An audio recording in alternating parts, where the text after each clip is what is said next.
Chapter 191. After unpacking their luggage, Bailey Han accompanied Xia Dong, Xiao Bao and Xueqi to the kindergarten to register. The two little guys were promoted to the kindergarten class. They were both wearing white suits with the same hairstyle and holding their chins proudly. When they walked into the classroom, they attracted the cheers of many little girls. The children sat in front of the classroom while their parents sat in the back. The homeroom teacher talked about some matters and things to take note of at the start of the school year. The teaching assistant gave the students new textbooks, and then everyone could take their books home. Classes would officially start tomorrow. When they returned to the old mansion, the butler said that old madam and old madam had already returned and were resting upstairs. Miss Jing did not come back with them. It was said that she received a phone call on the way back and hurriedly got out of the car to hail a taxi. No one knew where she went. Bailey Han explained to Xia Dong, Xiao Jing is like this. She does things in a hurry and does whatever she wants. When she comes back, I'll introduce you to her. You'll like her. Okay. Xia Dong smiled. Let's go upstairs and see Grandma and Mom. Bailey Han lowered his head and looked at her abdomen. Change into a pair of shoes first. You must be tired after walking for so long. Although the heels on her feet were not high, they were not as comfortable as flat shoes. Okay. Xia Dong went back to her room to change into a pair of shoes and a pink dress. After all, they were still newlyweds.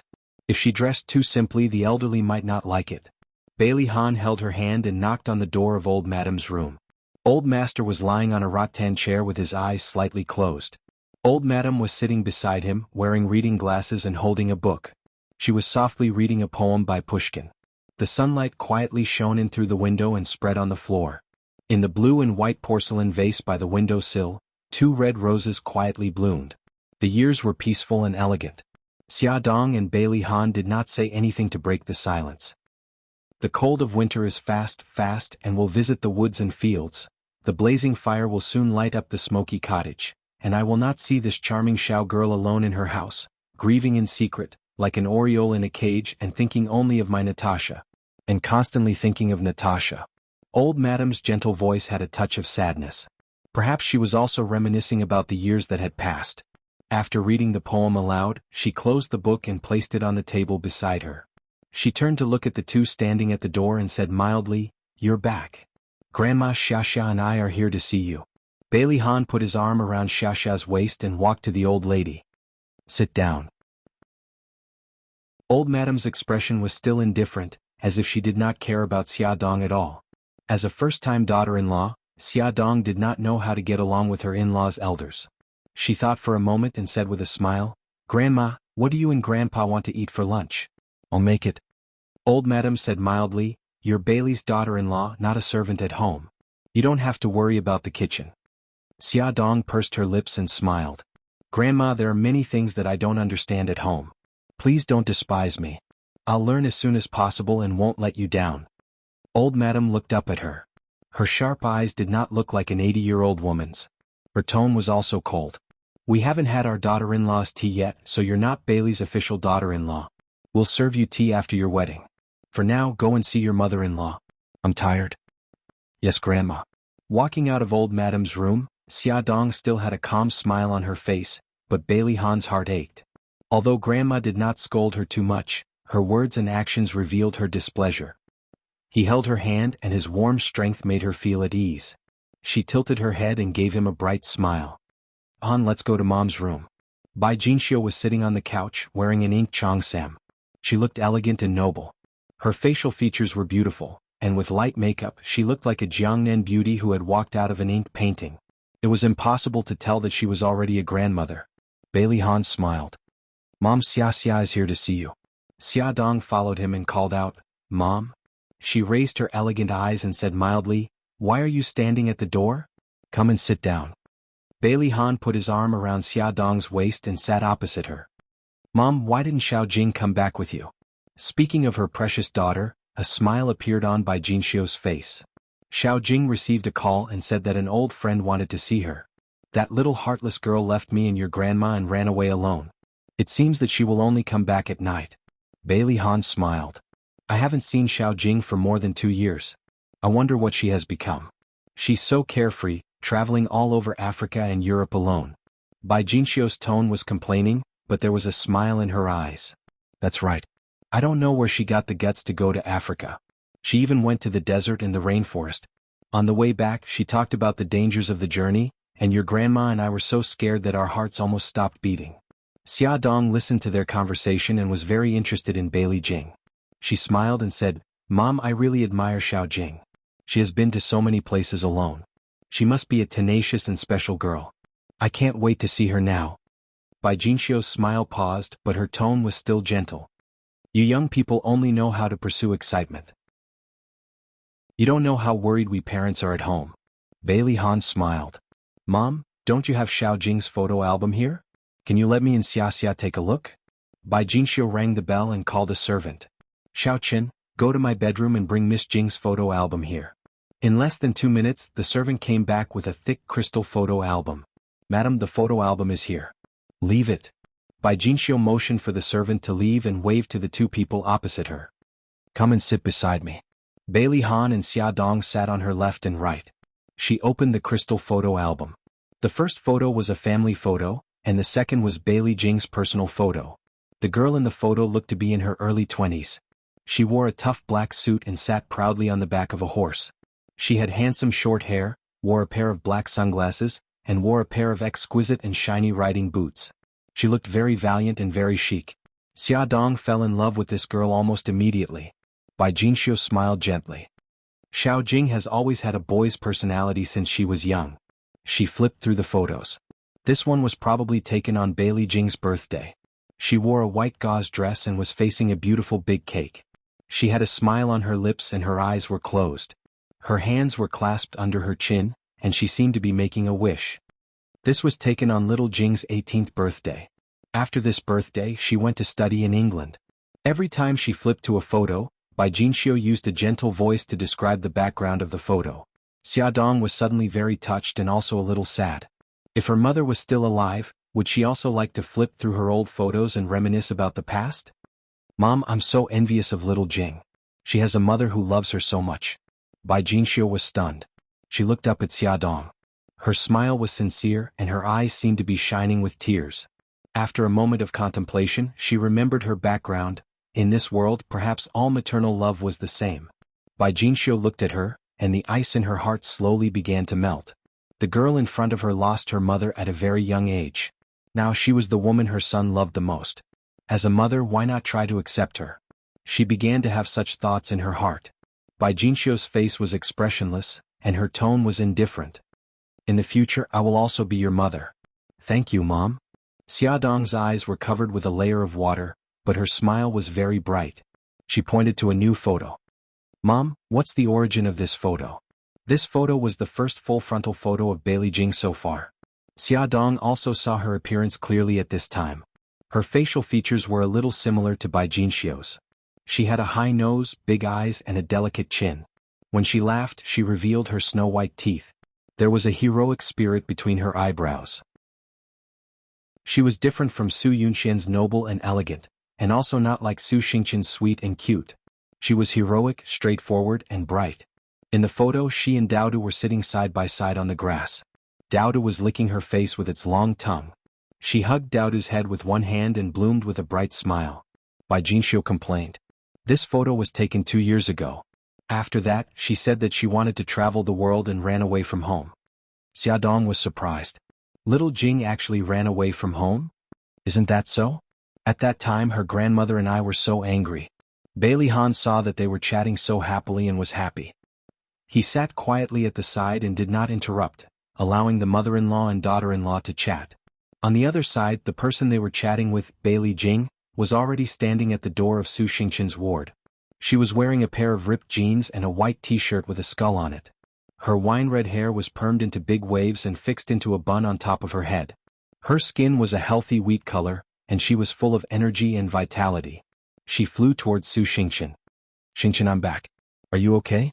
Su Xingqian stared blankly at her, pouncing on him, and asked in disbelief, You are little Jing?" "That's right." Bailey Jing winked playfully. "What, you don't recognize me? How did your skin become so dark?" She did not expect that Bailey Jing, who grew up with her, would become so dark that even she could not recognize her. "It's from the sun. When I was in Africa, I was under the scorching sun every day. I was lucky that I didn't become like coal. Bailey Jing grinned, not caring about her skin color at all. Come and see.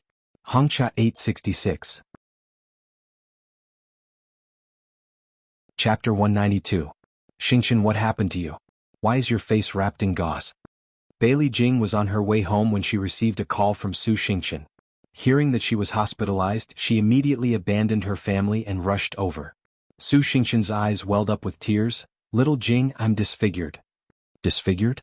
No way, it's so serious. Bailey Jing pulled out a tissue and carefully wiped her face. Xingchen, tell me what happened. Su Xingchen sobbed, crying very sadly. As he cried, he shook his head, but he didn't say anything. Bailey Jing was so anxious that she stomped her feet, and her heart ached. All right, Xingchen, don't cry.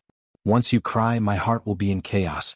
When Bailey Jing was young, she often played with Su Xingchen and Bailey Fei Yan. Both of them were delicate girls. Every time they cried, she couldn't do anything to them. No matter what conditions they put forward, she would comply. Because of this, she was often scolded by her eldest brother and second brother, calling her a pig-head. Wu hearing her say this, Su Xingchen cried even harder, crying as hard as he could. The more chaotic her heart was, the better. Bailey Jing was at a loss.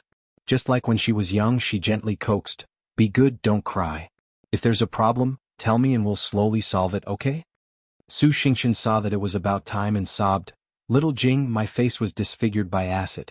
Even if I do plastic surgery, there's no way to restore my previous appearance. Bailey Jing's heart ached. How did your face get splashed with acid? Who wants to harm you? Su Xingchen sobbed, I can't say. Bailey Jing was about to die from anxiety. Why can't you say it? Could it be that the other party is so powerful that even your Su family can't do anything to him? Su Xingchen looked at her with teary eyes. No, Little Jing, I just don't want to destroy the harmony in your family. Bailey Jing frowned. How is it related to my family? Su Xingchen covered her mouth and cried, not willing to say more. Aya, you're really making me anxious. Bailey Jing pulled out another tissue and handed it to her. Xingchen, I'm begging you, please tell me. She shook her head and refused to budge. The Bailey saw her crying so sadly and felt bad. He didn't ask further, but he secretly made up his mind to find out the truth. After comforting Su Xingchen for a long time, she finally stopped crying. She wiped the corners of her eyes and said, Xiao Jing, I was originally very happy that you came back. I didn't mean to cry, so don't take it to heart. Bailey Jing patted her shoulder. Silly, what are you talking about? We're good friends. Why would we mind those things? Su Xingchen smiled. Thank you, Little Jing. When my face is better, you, me and Fei Yan, the three of us will get together. Yes, definitely. Rest well and don't think too much. After her reminder, Bailey Jing immediately had an idea. Since she didn't want to say it, then she would ask Fei Yan. Fei Yan and Xingchen had such a good relationship, so he must know what happened. Xiao Jing, you just came back. You should spend more time with your grandparents. I'm already very touched that you came to see me as soon as you got off the plane. You're talking nonsense again, aren't you? You're my best friend, so of course I have to care about you. The two chatted for a while before Su Xingchen urged Bailey Jing to hurry home to accompany her family. Bailey Jing thought that she still had something to ask Bailey Fei Yan, so she didn't stay any longer. When she left the hospital, she called Bailey Fei Yan. That girl happened to be nearby and was planning to visit Su Xingchen, so the two of them agreed to meet at a coffee shop near the hospital. Bailey Fei Yan was wearing a light blue dress, holding a bouquet of flowers in her hand and a straw hat on her head, looking fresh and beautiful. Bailey Jing, who was sitting in the coffee shop, recognized her at a glance. She waved her hand and called out to her, Fei Yan, I'm here. Oh my god, Xiao Jing, how did you become like this? Bailey Fei Yan was shocked. Xiao Jing's skin was fairer than hers and Xingchen's back then. She didn't expect it to turn into a wheat color now. Oh, I got tanned in Africa. Bailey Jing waved her hand carelessly and asked her to sit down. She pushed the drink that she had ordered in advance in front of her and smiled. This is your favorite coconut juice. I didn't remember wrongly, did I? Yes, I didn't expect you to remember. Xiao Jing, we haven't seen each other for 2 years. Bailey Fei Yan took a sip of the coconut juice and held her face sadly. When you came back, some things had changed. Xingchen has become like this now, sigh. Bailey Jing's smile disappeared and she asked seriously, Fei Yan, what happened to Xingchen? Why did it become like this? Bailey Fei Yan blinked her eyes in surprise. She didn't tell you? She doesn't want to tell me.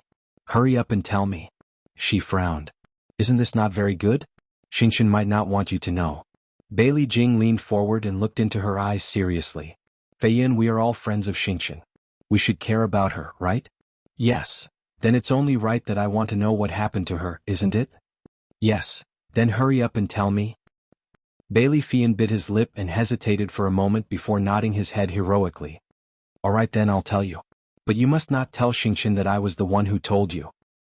Don't worry, I won't betray you. Bailey Fei Yen thought for a while and said, actually, this matter has something to do with your sister-in-law. My sister-in-law? Bailey Jing suddenly realized. You mean Xia Dong? Yes. How does this have anything to do with her? Bailey Fei Yen frowned. This matter is very complicated. Let me think about how I should tell you. After organizing her thoughts, she continued, Xiao Jing, you should know that Xingqian has always liked your brother, right? I know. Didn't I matchmake the two of them in the past? Bailey Fei Yen sighed. This is where the problem lies. Xingqian likes my cousin, but he is engaged to Su Yunqian. According to this development, nothing will happen. But Xia Dong suddenly appeared.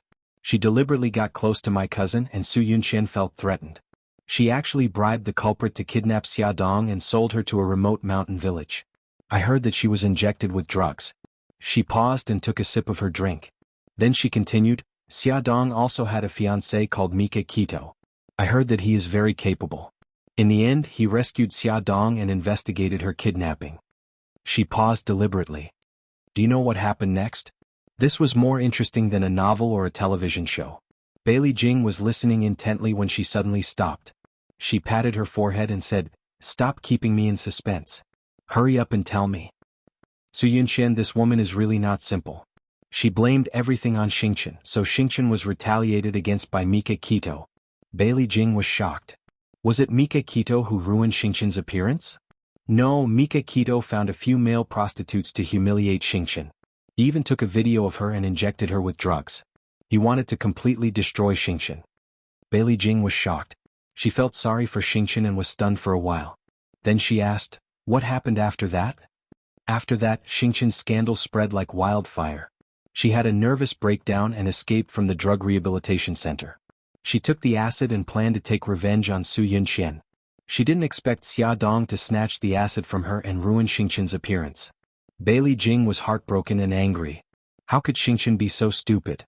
Also, if Xia Dong ruined Xingqian's appearance, why wasn't she punished by the law? Bailey Fei Yen sighed. Did you forget? I just said that Mika Kito is very capable. She cleared Xia Dong's name. The police believed that Xia Dong acted in self-defense and Xingqian was the one who deliberately hurt her. So, after Xingqian was discharged from the hospital, she would immediately be locked up. Bailey Jing was an experienced and knowledgeable person. But when the conspiracy happened right beside her, she was still shocked. She didn't expect that so many tragic things would happen to the friend she cherished since she was young. She was angry at Xingqian for being so stupid to take revenge on Su Yunqian with acid. At the same time, she hated Su Yunqian for framing Su Xingqian for kidnapping her. She hated Mika Kito for being too ruthless. She hated Xia Dong for destroying Su Xingqian's appearance. Bailey Jing's face was gloomy. She leaned against the chair like a stone statue. Xiao Jing, are you okay? Bailey Fei Yen waved in front of her eyes worriedly. Bailey Jing's voice was a little cold. I'm fine, Fei Yen. I have something to do. I'll go back first. She was in a bad mood, very bad mood. Did Big Brother know how evil Xia Dong was? How could he marry her? Fei Yen, the drinks are on me. I'm in a hurry. She stood up and strode out. She wanted to go back quickly and expose that woman's ugly face in front of Big Brother. Bailey Fei Yen seemed to know what she was thinking. He shouted at her back, Xiao Jing, are you going back to ask Xia Dong? Calm down. You don't have any evidence now. Even if you ask her, she won't admit it. Bailey Jing stopped in her tracks. Without turning back, she strode out. Because she walked too fast, she bumped into a man who had just walked in. She hurriedly turned back. Sorry. The man who was bumped into smiled gently. It's okay. She forced a smile, nodded, and turned to leave. Be careful. Before the man could finish his sentence, there was a loud bang. Bailey Jing had already collided with the waiter standing behind her. The waiter's tray fell to the ground with a loud bang, and the iced lemon juice in the cup spilled all over her body. Her white t-shirt turned orange. The most embarrassing thing was that the spot where the juice was splashed was on her chest. The handsome waiter apologized with a red face. Bailey Jing shrugged nonchalantly. It's okay. I wasn't careful when I walked. How much is this cup of lemon juice? I'll compensate you. The waiter said there was no need. The lobby manager also rushed over and apologized sincerely. Songshu 566. Chapter 193. Bailey Jing didn't want to waste any time. She walked out of the coffee shop and onto the road after settling things peacefully. A man's voice rang in her ears. Miss, are you planning to leave dressed like this? Bailey Jing turned around to see the man she'd bumped into at the coffee shop. She frowned, not liking the way he was hitting on her. Is there anything else? Lin Yi found the sudden change in attitude quite amusing. It seemed that she'd misunderstood his good intentions. He smiled gently. I just wanted to tell you that I just bought a dress. I was going to give it to my mother. Although it's not suitable for her age, it's better than you wearing dirty clothes. Bailey Jing lowered her head. Only then did she notice that the orange-yellow object had become very conspicuous. Furthermore, its position was very awkward. She smiled embarrassedly. I'll have to trouble you then. Lin Yi smiled. Let's use the coffee shop's washroom. You go first, I'll go get the clothes from the car. I'll be back soon. Bailey Jing thanked him sincerely. She used the washroom and changed into the dress Lin Yi had given her. The price tag was still there and she took a look at the price tag. It was 5 digits and she memorized it in her heart. The color of the dress was simple and elegant, and it fit her well. She let her hair down, letting her wine-red hair fall over her shoulders. Lin Yi was waiting for her in the lobby, smiling warmly when she came out. It suits you. She'd looked like a delinquent girl at first, but now she looked like a lady from a rich family. Thank you, I'm Bailey Jing. What's your name? Bailey Jing stretched out her hand. He shook her hand politely. Lin Yi. Lin Yi, can I trouble you to give me your name card? I'll pay you for the dress some other day. Lin Yi smiled. No need. It's fate that brought us together. She glared at him. Just give it to me, I Bailey Jing don't take people's things for free. Alright then, here's my name card. Lin Yi smiled and handed her his name card. Alright, now that I have your number, I will contact you. Thank you for today. I'm in a hurry, so I'll thank you another day. Bailey Jing put away the business card and said goodbye to him with a smile. Bailey Jing. Lin Yi's lips curled up into a smile. If he remembered correctly, Yun had a sister called Bailey Jing. Could it be her? Bailey quietly got into the taxi. On the way home, he kept thinking about what Bailey Fei Yen said. If what she said is true, then Xia Dong is not a simple woman. First, she has Mikakito in her hands and now she has her brother. Su Yunxian wasn't a good person either. She looked as elegant as a goddess, but she was actually vicious and merciless. She was really disgusting. At lunchtime, the old madam glanced at her 3 great-grandchildren one by one, feeling a little conflicted. It was the first time there were so many children at the Bailey's table. The 3 little guys sat next to each other. Xia Dong sat next to Xueqi so that it was easier to take care of her. When the dishes were all served, the servants served rice to everyone. Everyone waited for the old madam to start eating. The old madam said, "Everyone, let's eat." Xueqi blinked her big eyes and called out to all the elders in her baby voice. Great-grandpa, great-grandma eat. Grandma eat. Daddy, mommy, brother eat. Xueqi also wants to eat. The old madam couldn't stop smiling. Good girl, look at our Gigai's sweet mouth. Gigai, come sit next to great-grandma, okay? Xueqi looked up at Xia Dong. Xia Dong nodded at her and she smiled. Okay, I want to sit next to great-grandma. Xia Dong carried her to the old madam's side. The old madam patted her head and smiled kindly. Gigai, what do you want to eat? Great-grandma will get it for you. Xueqi said obediently, I don't want great-grandma to get it for me. If great-grandma is tired, I can get it myself. I can even help great-grandma get food. Oh, how old are you? You already know how to dote on great-grandma. The old madam smiled. She doted on this soft and tender little girl to the bone. She couldn't help but pity her. How could such a cute little girl contract such a terrible disease? Xueqi was not only obedient and cute, she was also very filial. When she saw the old madam reaching for a dish more often, she would reach out her arm to help her get food. The old madam praised her for being sensible. The old master sat in his wheelchair and ate in silence. He ate whatever the servants fed him. His eyes were unfocused and he didn't respond to anyone who spoke to him. Only when the old madam spoke to him would he raise his eyelids. However, he would only glance at her before lowering his head again. Xia Dong heard from Bailey Han that the old master had Alzheimer's disease and had lost the ability to speak. He could only say a few simple words. His memory was chaotic and he often mistook people for others or couldn't remember anything at all. Because of the presence of the three children, the atmosphere at the dining table was harmonious. Xiaodong also heaved a sigh of relief. After the meal, the servants wanted to push the old master to the back garden for a walk. Xiaodong offered to accompany the old master, and the three children also volunteered to follow. Bailey Han was naturally worried about letting Xueqi go with them. The old madam smiled and patted Xueqi's head. "Gigai, stay with great-grandma, okay?" "Okay." Xueqi nodded obediently. The old madam picked her up and placed her on her lap. "Come, great-grandma will tell you a story." Xiaodong pushed the old master to the pavilion and fanned him with a cattail leaf fan. He was in good spirits now. He pointed at the grape trellis and babbled intermittently. No one knew what he was saying. Xiaobao blinked. "Mom, does great-grandpa want to eat grapes?" Xueqi knocked on his forehead. "Idiot, great-grandpa wants to go under the grape trellis. He used to like to stay under the grape trellis." "Oh, so that's how it is." Xiaodong was still trying to guess the old master's intentions. She didn't expect her son to give her the answer. She bent down and smiled. "Grandpa, sit tight. We'll go to the grape trellis now." "Ah." The old master nodded.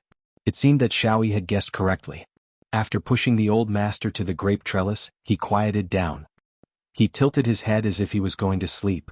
Xiaodong instructed the servant to bring a blanket over. After covering the old master with the blanket, Xiaodong slowly fanned the cattail leaf fan and said softly to the children, "Xueqi, Xiaobao, great-grandpa is asleep. Go back to your rooms and rest. Mom will stay here with you." Xiaodong blinked. "How about this? Bring the chessboard over and play chess here." Xueqi smiled. "Xiaobao, let's play Gamoku." The two little guys really ran back to get the chessboard.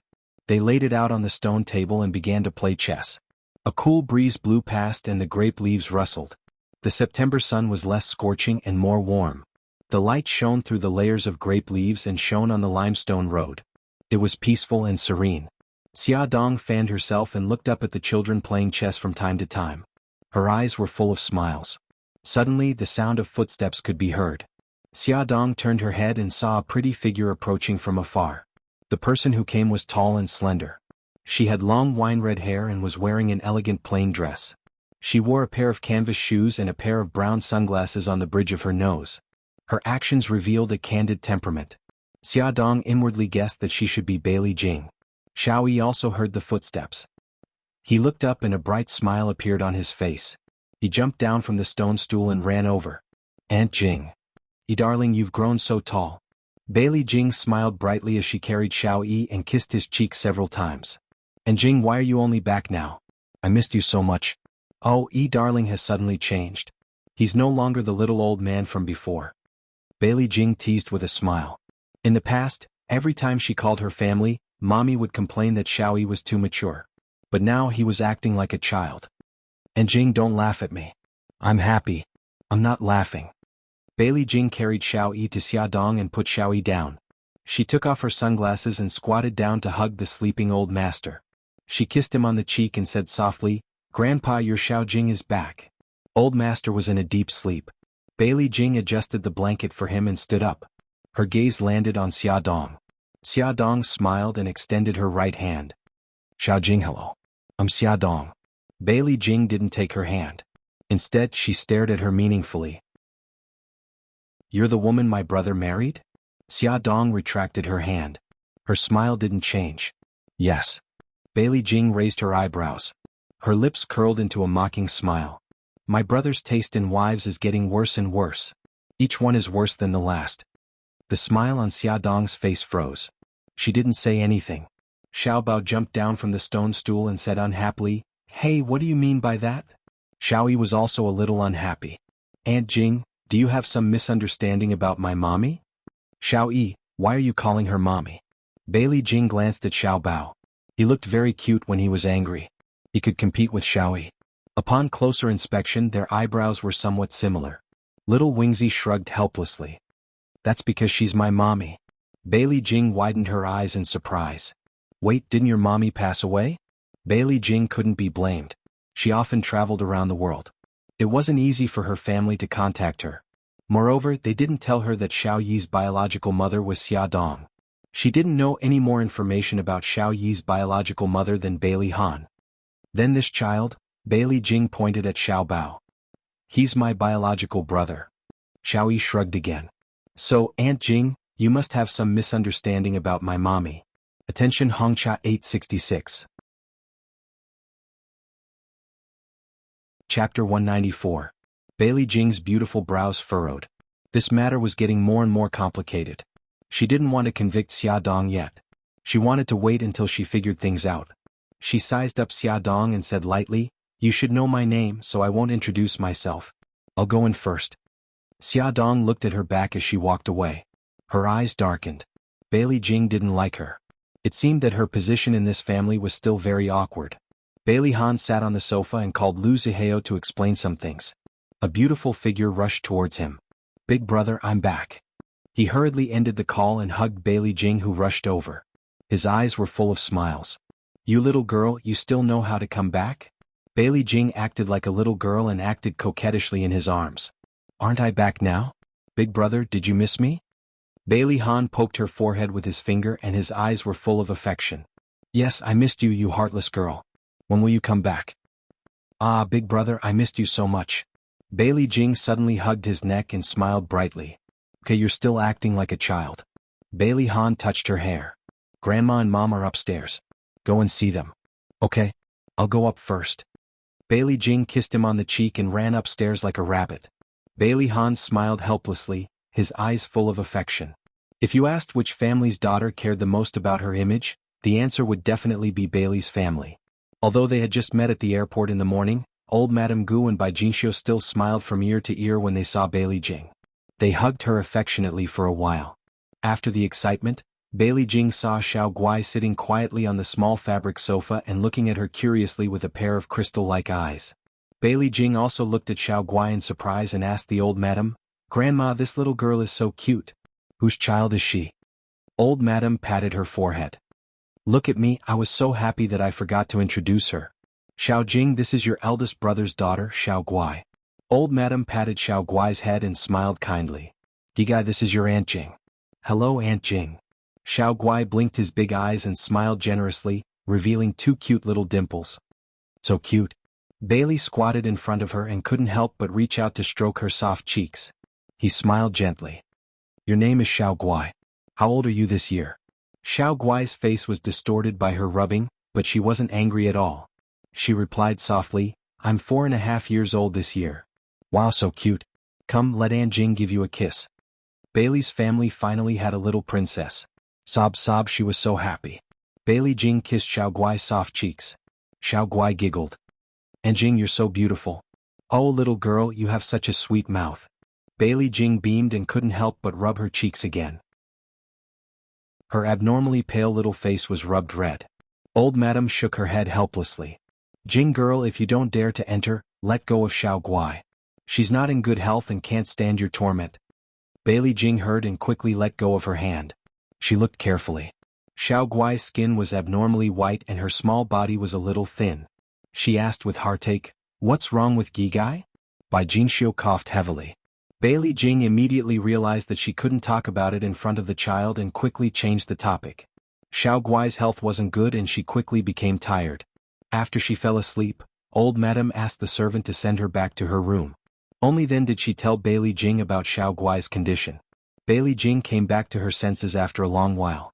Her eyes were red. Xueqi is so pitiful. How can such a young child suffer so much?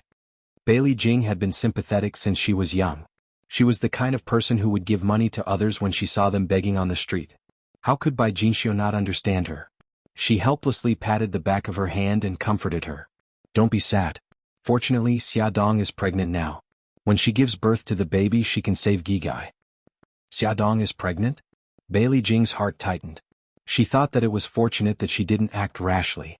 If she caused Xiaodong to die because of Xingqian, her brother would hate her to death. Moreover, she would indirectly cause Xueqi's death. Then her sins would be grave. "Yes, it's been more than 3 months." Bailey Jing calmed down and frowned. She said, "Mommy, Xiaoyi's biological mother is Xiaodong. What's going on? Didn't you say that Xiaoyi's biological mother abandoned Xueqi and my brother and eloped with someone else? Then she died in a car accident, right?" Bai Jinxiu looked at old madam awkwardly. Back then, old madam made up such a lie to cover up the truth and deceived Ahan, Xueqi and Xiao Jing. Now she didn't know whether she should explain it or not. Of course, old madam knew what her daughter-in-law was troubled about. She coughed and said, "This matter is more complicated. Back then, when you were studying in England, we didn't want you to worry, so we didn't tell you the truth." Old madam briefly recounted Xia Dong's experience. However, she also concealed some of the truth which was related to Bailey Han. Bailey Jing listened to everything. After a while she said, "I suddenly admire Xia Dong." Bai Jinxiu poked her forehead in annoyance. Admire her for what? Stealing a child? Or making a mess of her own reputation? You'd better behave yourself. Mommy, let me finish. Bailey Jing hugged her arm. Think about it. Xia Dong raised 2 children by herself. Xueqi even had that kind of illness. She was under a lot of pressure. With my brother's bad temper, don't you know what he will do and say when someone he doesn't like gets close to him? Xia Dong must have suffered a lot. Although Bai Jinxiu felt uncomfortable when she thought about it carefully, it made sense. The corners of her lips curled up unconsciously. She taught Xiaobao and Xueqi quite well. The knot in old madam's heart slowly disappeared. She sighed and said, "I don't want to say anything more about them. I just want our family to be safe and happy." Bailey Jing held Bai Jinxiu in one hand and old madam in the other. She smiled and said, "Grandma, don't worry. Our family will definitely be fine. Let me tell you a piece of good news. I talked to second brother on the phone a few days ago. He said that he and his former classmates started a high-tech company, and it's officially operating now. Second brother is also working very hard now." Bai Jinxiu's expression was indifferent. She didn't have much affection for Bailey Yun, this illegitimate son. Old madam didn't like Bailey Yun in the past, mostly because he was unruly and unrestrained. Now that he was willing to work hard, she felt a little relieved and nodded repeatedly. The 3 of them were chatting happily upstairs when Bailey Han and Xia Dong brought the sleeping old master upstairs. 2 more people chatted with each other. Xia Dong sat at the side and listened to Bailey Jing talk about the interesting things that happened when they traveled around the world. Her thoughts drifted away. She thought of the confusion when she first went abroad, Mika Quito and her foster father who was far away in Italy. Her phone suddenly rang, breaking the harmonious atmosphere. Xia Dong quickly picked up the phone and smiled apologetically. "Sorry, I have to take this call." She pressed the answer button and hurried out. Bailey Han's eyes darkened. He caught a flash of panic in her eyes just now and suspected that it was Mika Quito who called. Xia Dong hurried to the empty balcony and called out softly into the phone, "Brother Shin." Mika Quito's cold voice sounded in her ear. "I want to see you." She bit her lip. "When?" "Now." His tone was domineering and irrefutable. She paused and asked, "Where shall we meet?" He said coldly, "I'll pick you up at the old mansion." "No need," she said hurriedly. "I'll go out. Tell me the place." "Are you so worried that Bailey's family will find out about our relationship?" Mika Quito's car was parked on the road outside Bailey's old mansion. His eyes were surging with anger as he stared at the luxurious manor outside the window. "No, I just don't want to cause unnecessary misunderstandings. Brother Shin, I'm sorry." Her heart was full of guilt. He paused and tried to suppress his anger. "I'm outside the mansion now. You can come out." Brother Shin, before she could finish speaking, he had already hung up the phone. She stared blankly at the phone in her hand and touched her forehead helplessly. She turned and walked downstairs. Bailey Han appeared from behind the wall. His eyes were as dark as the sea as he looked at her back. "Butler, if anyone asks, just say that I'm in the garden." Xia Dong instructed the butler before she left. "Okay." A black Maybach stopped by the roadside. Xia Dong opened the door and sat in the front passenger seat. In the driver's seat, Mika Quito was expressionless. A storm surged in his deep eyes as he stared at her without blinking. She forced a smile. "Brother Shin, have you settled the matter in Japan?" Mika Quito did not answer her question. Instead, he said stiffly, "Why did you marry him?" She lowered her head and did not dare to look into his eyes. She said softly, "A lot of things happened while you were away." Bailey Han found out about Xiaobao and Xueqi's identities. He also found out about what happened 5 years ago. He interrupted her angrily. "So you gave yourself to him?" She smiled bitterly. "No, I think I like him." Mika Quito suddenly grabbed her shoulders and forced her to look into his eyes. Xia, look at me. Don't be blinded by his impulse." She shook her head. "No, Brother Shin. I think I really like." He suddenly lowered his head and kissed her on the lips, stopping her from saying the words she didn't have time to say. Bailey Han was standing at the entrance of the mansion and happened to see this scene. He immediately exuded a cold aura and his dark eyes were raging with anger. Attention Xingwu 799. Chapter 195. Xia Dong pushed his chest with all her might. Mika Kito hugged her even tighter. His gaze was cold and without a trace of lust. He looked past her head and looked at Bailey Han, who was standing at the entrance of the manor. The moment he ran to the car, Mika Kito pressed the window button. The glass slowly rose and completely blocked Bailey Han's line of sight. Xia Dong bit Mika Kito's lips forcefully. Beitang Xin abruptly let go of her and stepped on the accelerator. The Meiba and Hertz sped off. Bailey Han ran over but he missed. Xia Dong's eyes welled up with tears. Brother Xin, you're too much. I'm too much? It's been 5 years. Don't tell me you still don't understand my feelings? Mika Kito's cold gaze was fixed on the road ahead. He was very agitated and sped up. Xia Dong's face was pale. She covered her abdomen with one hand and clutched the seatbelt with the other. Her voice was trembling.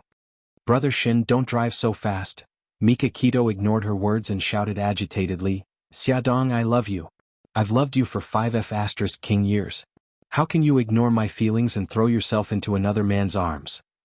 Xia Dong looked at the man who was as violent as a lion in shock. He said he loved her? She thought he only treated her as a younger sister. Her shocked expression made him even angrier. He slammed on the brakes, and the friction between the tires and the concrete made an ear-piercing screech. He held her shoulders and shouted at her, You idiot! If I didn't love you, why would I accompany you to China? She didn't know how to answer him. She was an idiot. She thought Xueqi was just gossiping and daydreaming when he said he loved her. She didn't expect it to be true. Brother Xin, I'm sorry. I didn't know. I've always treated you as my big brother. Mika Kito's heart ached. He held her arm tighter and tighter. Big brother? Just big brother? I'm sorry. Other than these 3 words, she did not know what else to say. He held her hand stiffly, like a stone statue, as if there was no life in it. In the narrow space, the air was suffocating. Her heart clenched in pain. She held his hand and slowly removed it from her arm. Tears streamed down her face. Brother Xin, forget me. You'll find a better girl. She grabbed the handle of the car. With a click, the car door opened, just like the sound of his heart breaking. She turned to leave, but he grabbed her arm. His eyes were as gloomy as the sky before a storm. Xia Dong, from the moment you stepped out of this car, we have nothing to do with each other anymore. He was gambling, using himself as the stake. She was stunned. She would never forget that 5 years ago, when she was in danger, he descended like a god and saved her from disaster. How did they end up like this? Why did she have to make a choice? Her tears fell even harder. After a long time, she choked and said word by word, Brother Xin, no matter what happens in the future, I will always remember you. I will always be grateful to you. You will always be my big brother. Big brother, he was only her big brother. He grabbed her arm and refused to let go. Xia Dong, do you know what you're doing? Is Bailey Han worth it for you to treat him like this? What did Bailey Han do to make her, who did not believe in marriage, step into the grave of marriage? He made her do this without hesitation. Tears streamed down her face. She shook her head. I don't know. I just don't want to regret. It was Bailey Han who made her understand what love was. It was Bailey Han who gave her the courage to step into marriage. They had said that they would face it together. She could not abandon him. There were very few cars on the road. As far as the eye could see, only the 2 of them were in a deadlock by the roadside. He grabbed her arm and she stood stiffly at the door. His expression was getting colder and colder. Something like crystals seemed to shatter in his eyes. Her heart throbbed in pain, but she held it in and did not say anything. After a long time, a car sped past them. The whistling wind lifted a corner of her skirt. He slowly let go of her hand. She took a step back. The car door slammed shut. Meiba and he sped away and disappeared from her sight in the blink of an eye. Xia Dong squatted on the ground and cried bitterly. The old mansion was built halfway up the mountain. Now she was standing at the foot of the mountain. She wanted to hail a car to go up, but not a single one passed by. She took out her phone and hesitated whether to ask Bailey Han to pick her up. However, she was also worried that Han would misunderstand her. What should she do? If she walked up, there were still a few kilometers to go. After thinking about it, she decided to ask Bailey Han to pick her up. She thought that as long as she explained it clearly, he would definitely believe her. She dialed Bailey Han's phone, but no one answered for a long time. She did not give up and dialed 2 more times. Finally he picked up. She was delighted and said, "Ahan, can you come and pick me up? I'm at the foot of the mountain now." There was a pause on the other side of the phone. Old Madam's cold voice came through. "What kind of wife are you? Your husband has fainted and you're still having fun outside." Xiaodong said agitatedly, "Ahan fainted? How is he?" Old Madam said angrily, "You still know how to care about him." Grandma. Before she could finish speaking, the phone beeped with a busy tone. Xiaodong was burning with anxiety.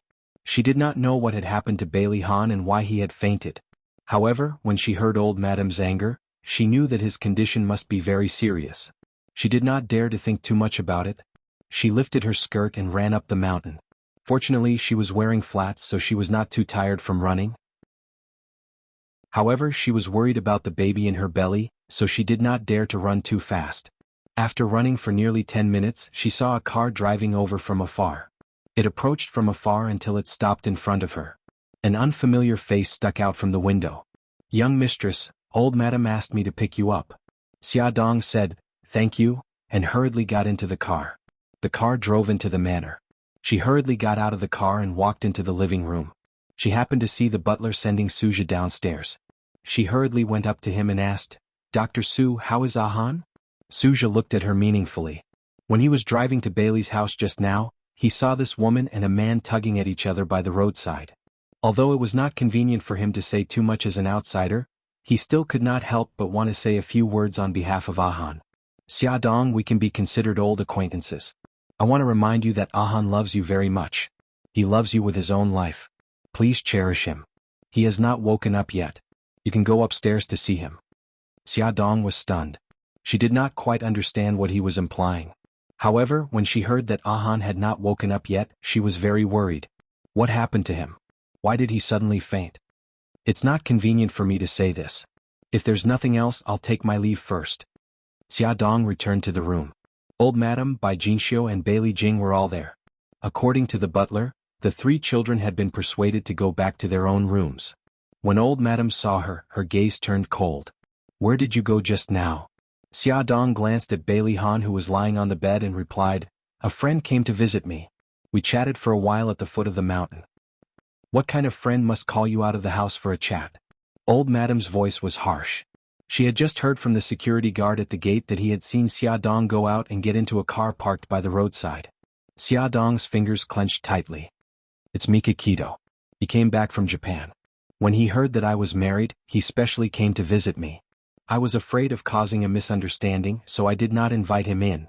Old Madam said angrily, "Do you know that Ahan fainted at the gate? He must have seen something and was so angry that he fainted. Tell me, what did you do?" Xiaodong felt terrible. She looked at the unconscious Bailey Han. He must have misunderstood. That was why he was so angry? "I'm asking you a question." Old Madam stomped her crutch hard. "We didn't do anything." Xiaodong's nose was burning. She felt that she had no self-respect at all. She lowered her eyes and held back her tears. Bai Jinxiu's expression was very ugly. She had just changed her opinion of Xiaodong, and she did not expect this to happen. Bailey Jing's gaze swept over Xiaodong. She hugged Old Madam's arm and gently persuaded, "Grandma, don't be angry. Be careful not to hurt your body. When Big Brother wakes up, everything will be clear. Grandma, you're tired too. Let me help you back to your room to rest, okay?" Old Madam sighed and looked at Bailey Han with heartache. She said, "Bailey, take good care of young master." With that, she walked out of the room with Bailey Jing's help without even looking at Xiaodong. The sound of the door closing came from behind. Only she and Bailey Han were left in the room. She bit her lip, forced back her tears, and sat by Bailey Han's bed. His handsome eyebrows were slightly furrowed, and his thin lips were tightly pursed. He seemed to be in pain. She held his hand with heartache and whispered in his ear, "Ahan, I'm so worried. Wake up quickly, okay? If you misunderstand, I'll explain. I've already made it clear to Brother Shin." She whispered a lot and told him everything that had happened between her and Mika Kito, but he was still in a deep sleep and showed no signs of waking up. She stayed by his side the whole time. During this time, the 3 little guys came by once, but they were quickly coaxed away by the servants. Bailey Jing also came by, but she stood quietly behind her without saying a word. In the evening, Bailey Han came back from the company. When he heard that his son had fainted, He quickly went upstairs to visit him. Xiaodong politely called him Dad.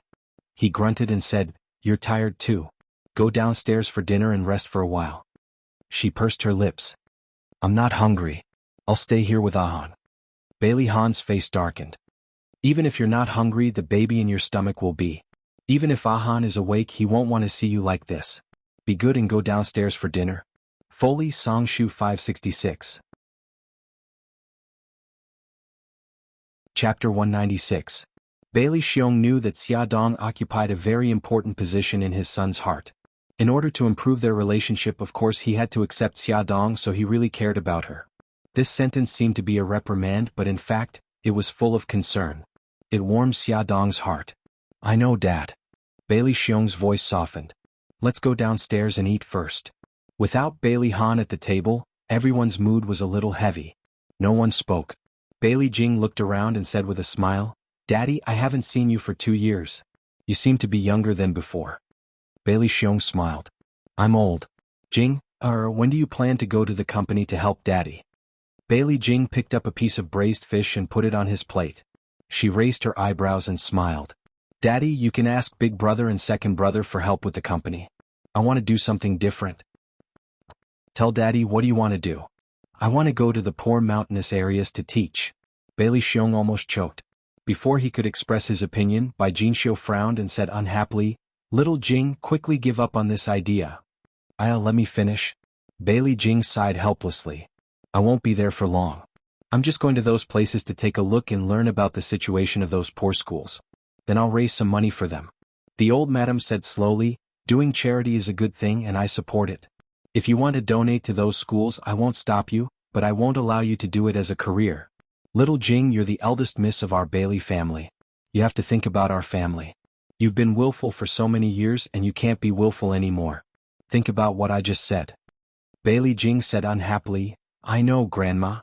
Bailey Xiong said, Okay, let's eat before the food gets cold." Xiaodong had no appetite. She barely finished half a bowl of rice and left her seat early. After going upstairs, she fetched some hot water and wiped Bailey Han's face and hands with a wet towel. Suddenly his fingers moved. She held his hand excitedly and called out his name. "Ahan." His eyelids moved and he slowly opened his eyes. He looked at her blankly as if he didn't recognize her. "Ahan, how are you? Where else do you feel uncomfortable?" She helped him sit up and put a pillow behind his back. He looked and asked, "Where's Yun Qian?" She held her breath and forced an ugly smile. "An, do you know who I am?" Bailey Han looked at her blankly. He shook his head slowly and asked stubbornly, "Where's Yun Qian?" "An, what's wrong with you?" "I'm Xiaodong." Xiaodong grabbed his hand excitedly. "Are you still angry so you're pretending not to know me?" "Hubby, don't be angry. I can explain. Brother Shin came to find me and I told him that I only treat him as my brother. I've already made it clear to him." She explained incoherently, but he pushed her hand away and looked at her coldly. "I want to see Yun Qian." Xiaodong couldn't help but cry. Why did this happen? Bailey Jing pushed the door open and entered. She saw Bailey Han sitting at the head of the bed and said in surprise, "Brother, you're awake." "Xiaodong, why are you sitting on the ground? Are you okay?" Xiaodong secretly wiped her tears and stood up from the ground. With her back facing her, she said, "I'm fine, Xiao Jing. Your brother is awake. Please inform Grandma and Dad so that they won't be worried." Bailey Jing could hear that she was still sobbing. She raised her eyebrows in surprise but didn't say anything. She closed the door and went to inform the family. Silence. Complete silence. Xiaodong's shoulders trembled slightly as she slowly controlled her emotions. Bailey Han stared at her coldly and persistently made his request. "I want to see Yun Qian. Call her and ask her to come see me." She held his shoulders. "An, I beg you. Don't be like this, okay? Go away. I don't know you." He pushed her away again, and because he used too much force, she almost hit the bedside table. His arm swept across and the cup on top of it fell to the ground with a clatter. The boiling hot tea spilled all over the carpet. Old Madam pushed the door open and entered. She saw this scene and frowned. "What's wrong?" Xiaodong hurriedly said, "It's nothing. I was careless and bumped into the cup." She held her arm, which was scalded by the tea. Very quickly, it turned red and burned with pain. She picked up the teacup and stood sideways, her hand still covering her arm. Bailey Han glanced at the carpet and his gaze gradually fell on her arm. Did you get scalded? Xia Dong smiled. No. Bailey Jing didn't say anything else and focused on his brother. Old Madam went forward and sat beside Bailey Han's bed. She asked gently, Han, do you feel uncomfortable anywhere? Bai Jingxiu also stood over. Bailey Han frowned. I'm fine. Grandma, who is this woman? Why is she in our house? His sharp gaze turned to Xia Dong. Xia Dong's heart trembled. Old Madam and the others were stunned. After 2 seconds, Old Madam probed, Han, do you still remember that you're married? Bailey Han's frown deepened. I haven't proposed to Yun Qian yet. How could I marry her? Xia Dong's face turned pale. A terrible thought emerged in her mind. Old Madam and Bai Jingxiu also had the same thought, but they still couldn't believe it. Old Madam paused for a moment before asking, Han, tell Grandma what year is it now? Year 2007. Bailey Jing's eyes almost fell out. Old Madam and Bai Jingxiu looked at each other and sighed heavily. As expected, Han's memory returned to 5 years ago. Her guess was confirmed. Xia Dong felt as if all the strength in her body had been sucked away. If she hadn't been leaning against the bedside table, she would have collapsed. Grandma, I want to see Yun Qian. Bailey Han's expression was serious, and he looked like he wouldn't give up until he got what he wanted. Old Madam sighed helplessly and turned her eyes to Xia Dong. The implied meaning was obvious. Xia Dong forced a smile and said, Grandma, since Han wants to see Miss Su, let's ask Miss Su to come over. Old Madam nodded and called the servant to get the phone. She personally called the Su family. It was Mrs. Su who picked up. After exchanging some pleasantries, Old Madam said, Huilan, is Yun Qian here? Auntie Yun Qian is resting upstairs. What's the matter? This? Old Madam was a bit embarrassed. Han suddenly married Xia Dong and didn't give the Su family any explanation. The two families hadn't been in contact for a long time. Suddenly calling Su Yun Qian to visit Han was a bit abrupt. Auntie, if you have something to say, just say it. We'll definitely help if we can. Huilan, it's like this. Han is sick and wants to see Yun Qian. Can you ask Yun Qian to come over? Mrs. Su was silent for a moment. Auntie, Yun Qian is still sad because of Han's marriage. I'm worried that she... Old Madam sighed. I know. If you can't, then forget it. I won't make things difficult for you. How about this, Auntie? I'll ask Yun Qian first and see what she thinks. After more than 10 minutes, Mrs. Su called and said that Su Yun Qian was willing to come over to visit Bailey Han. She would arrive in about an hour. Grandma, Mom, you can go back and rest. I'm fine now. Bailey Han seemed to have just noticed Bailey Jing and asked curiously, Jing, why are you back? Is school on holiday? The corner of Bailey Jing's mouth twitched. She didn't know what other expression to make except for a bitter smile. She patted his shoulder. Brother, I forget it. You should rest well. I'll go upstairs first. Old Madam and the other two left. Bailey Han looked at Xia Dong. Who are you? A new maid hired by the family? Xia Dong admired herself for being able to squeeze out a smile at a time like this. If I say that I'm your wife, would you believe me? Bailey Han's handsome face darkened. He said coldly, Get out. Han, listen to me, get out. He yelled at her, not listening to her explanation at all. Okay, I'll get out. Her eyes were covered with a layer of mist. She turned around resolutely and walked out of his room. The corridor was empty. She suddenly didn't know where to go. She went downstairs, walked out of the living room and walked under the grape rack. Sitting on the rattan chair and looking at the stars in the sky, he suddenly felt very tired. In the quiet night, the cool breeze blew the fragrance of flowers. She didn't know how long she had been sitting there, but the scene of Bailey Han proposing to her suddenly appeared in her mind. She remembered his promise, and the sadness in her heart completely disappeared. She suddenly stood up and encouraged herself. Han had just lost his memory again, and there was nothing to be afraid of. She would definitely make him remember her. Dojo. Beiteng Shin was wearing a white judo outfit. He was like a lion that went berserk in the center of the arena, smashing his opponents to the ground one after another. Inside the martial arts hall, there were cries of anguish. Jiang Dao put his hands behind his back and stood at the door with a cold expression. He was slightly worried that his boss couldn't control his emotions and threw him out as well. Come on, come on. Mika Kito was drenched in sweat and got into a fighting stance. The little brothers who were lying on the ground and wailing had tears streaming down their faces. Boss, we can't do it anymore. If we practice with you any longer, we'll be crippled. Suzaku was dressed in a black outfit that accentuated her perfect figure. She crossed her arms and looked coldly at a certain someone who had gone berserk. Mikakito, if you really want to vent, come drink with me. I guarantee that you'll forget everything once you're drunk. Mikakito turned her head abruptly. She glared at her viciously. Her eyes were filled with bloodlust. Add Songshu 566. Chapter 197. The vermilion bird wasn't afraid in the slightest, and her lips curled into a sneer. You don't dare? Mikakito's voice was cold. I, Mikakito, dare not do anything. Then come with me. On the top floor. The night wind was blowing and the stars were twinkling. Two tall figures stood by the railing and looked at each other coldly. Vermilion Bird threw a can of beer at Beitang-shin. Beitang-shin casually grabbed it and pulled the tab open with a bang. I'll accompany you. Vermilion Bird also opened a can of beer, and with a leap, sat on the 2-meter-high platform. Beitang-shin also jumped up and sat beside her. The two of them didn't say anything. They raised their heads and gulped down the wine. Soon they finished the bottle of wine. The empty bottle was thrown to the roof, making a clanking sound. Again. Suzaku took out a can of beer from behind her back and handed it to him. He took the can of beer and glanced at her from the corner of his eye. He saw 2 cans of beer behind her. After drinking the 2 cans of beer, his expression was normal. He said coldly, "It's too boring to drink like this. Why don't we have a competition to see who can drink more?"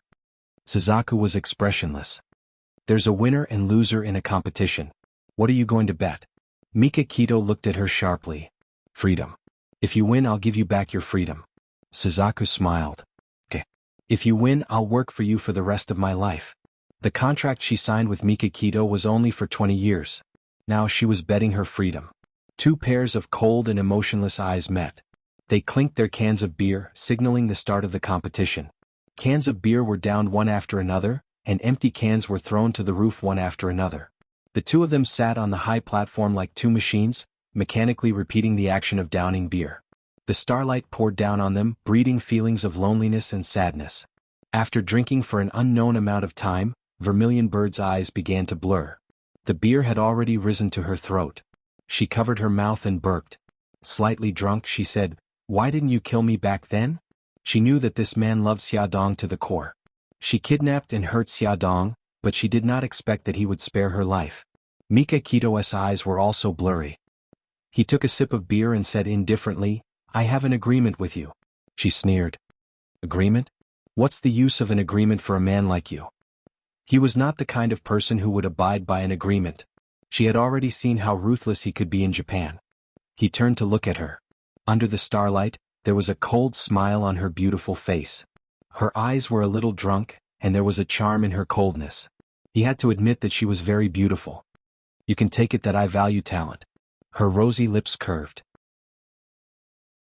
She looked at the bright night view of the city and said indifferently, "I won't be grateful to you. Sometimes losing freedom is worse than death." I know. I don't need your gratitude. He looked into the distance. There was a port, and the lights were shining brightly, guiding the ships out to sea. But the guiding light in his heart had been extinguished.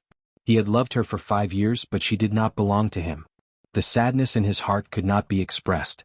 It turned into melancholy and poured into his heart together with the beer.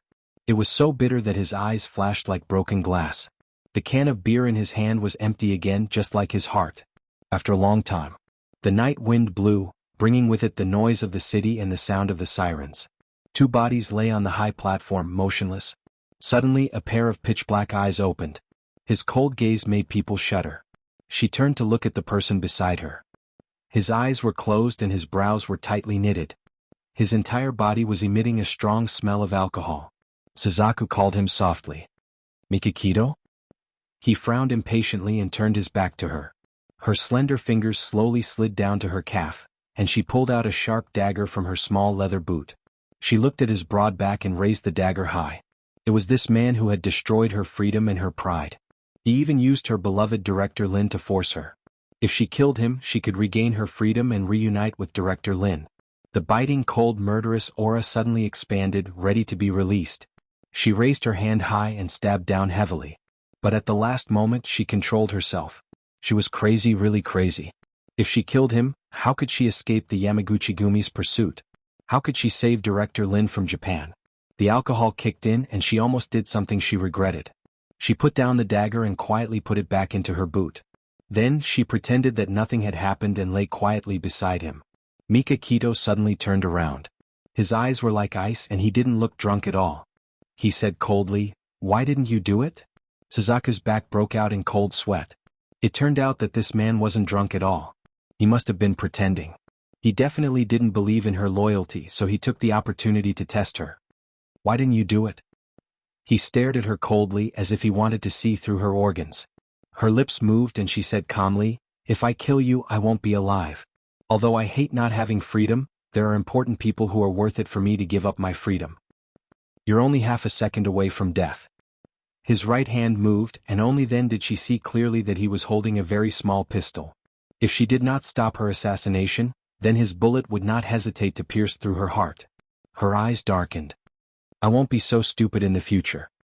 He glanced at her and sat up from the podium. "You're a good drinker." She smiled and said, "You can hold your liquor well too. We're tied. So, the bet is invalid." He stretched out his right hand and raised it in midair. She also stretched out her right hand, and the two of them gave each other a hard slap. Xia Dong came out from the back garden and returned to the living room. She simply treated the burn on her arm. Fortunately, it wasn't very serious. A servant came forward. "Young mistress, old madam has asked you to stay in the guest room for the night.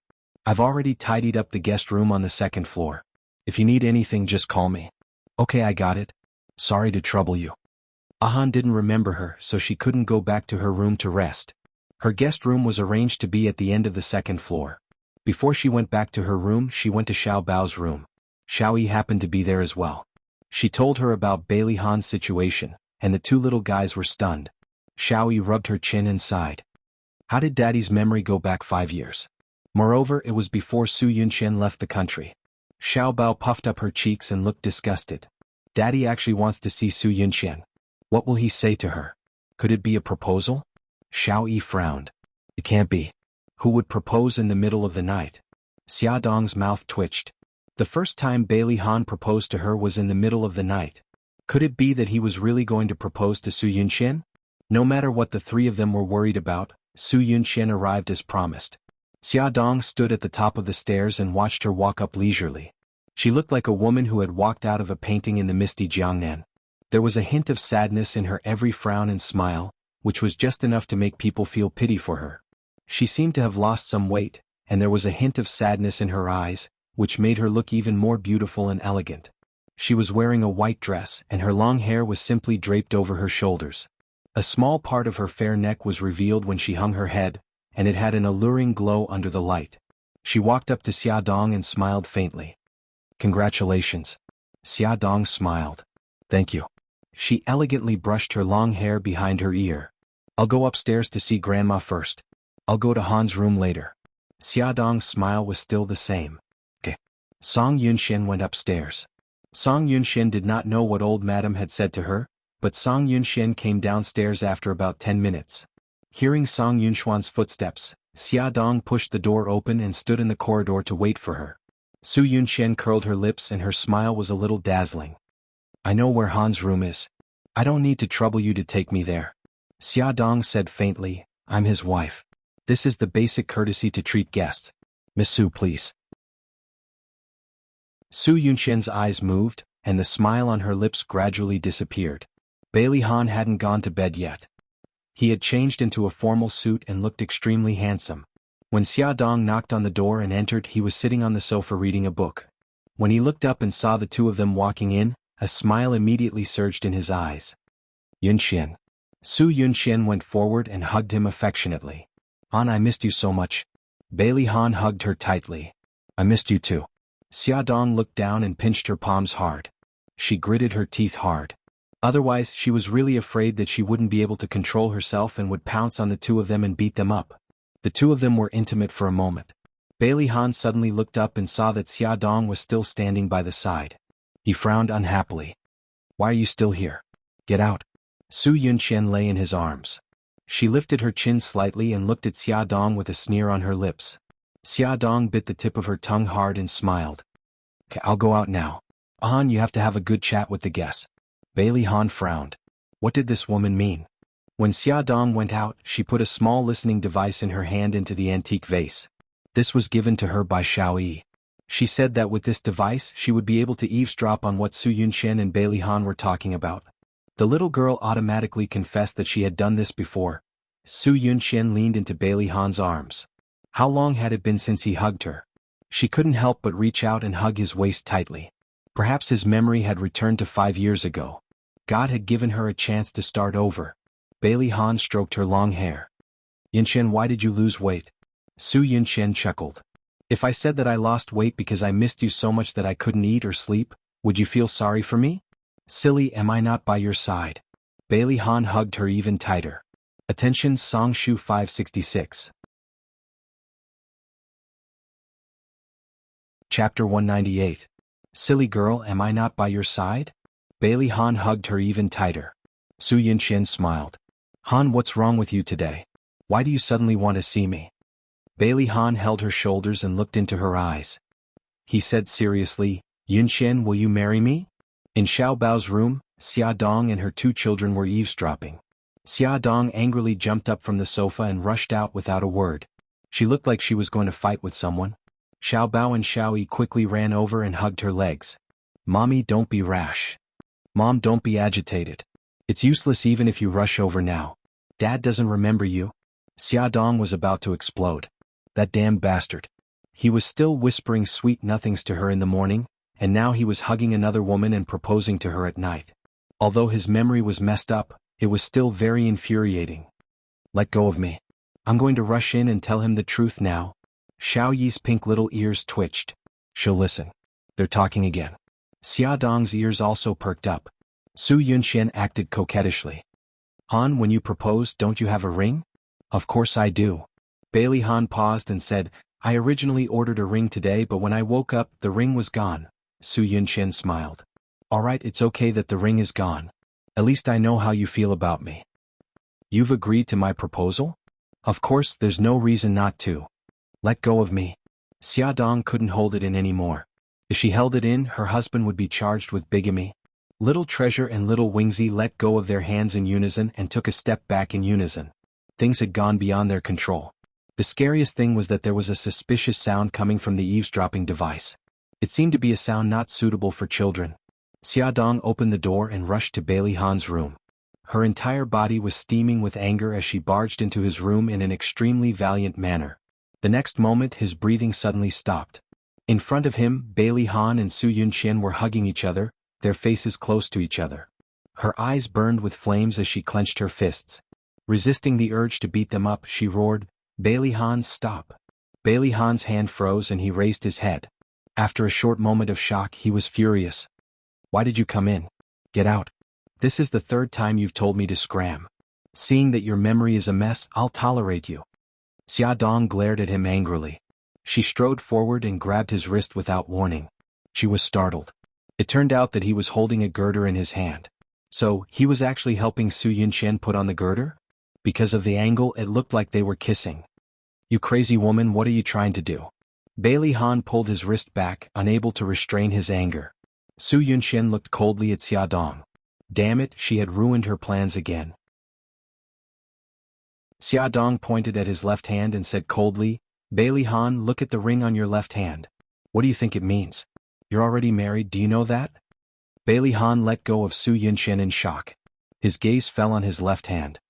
He had been wondering when he had a ring on his finger. Xia Dong extended her left hand in front of him and said angrily, take a good look at what this is. Don't you think it's exactly the same as the one on your finger? What's going on? Bai Han was shocked and angry.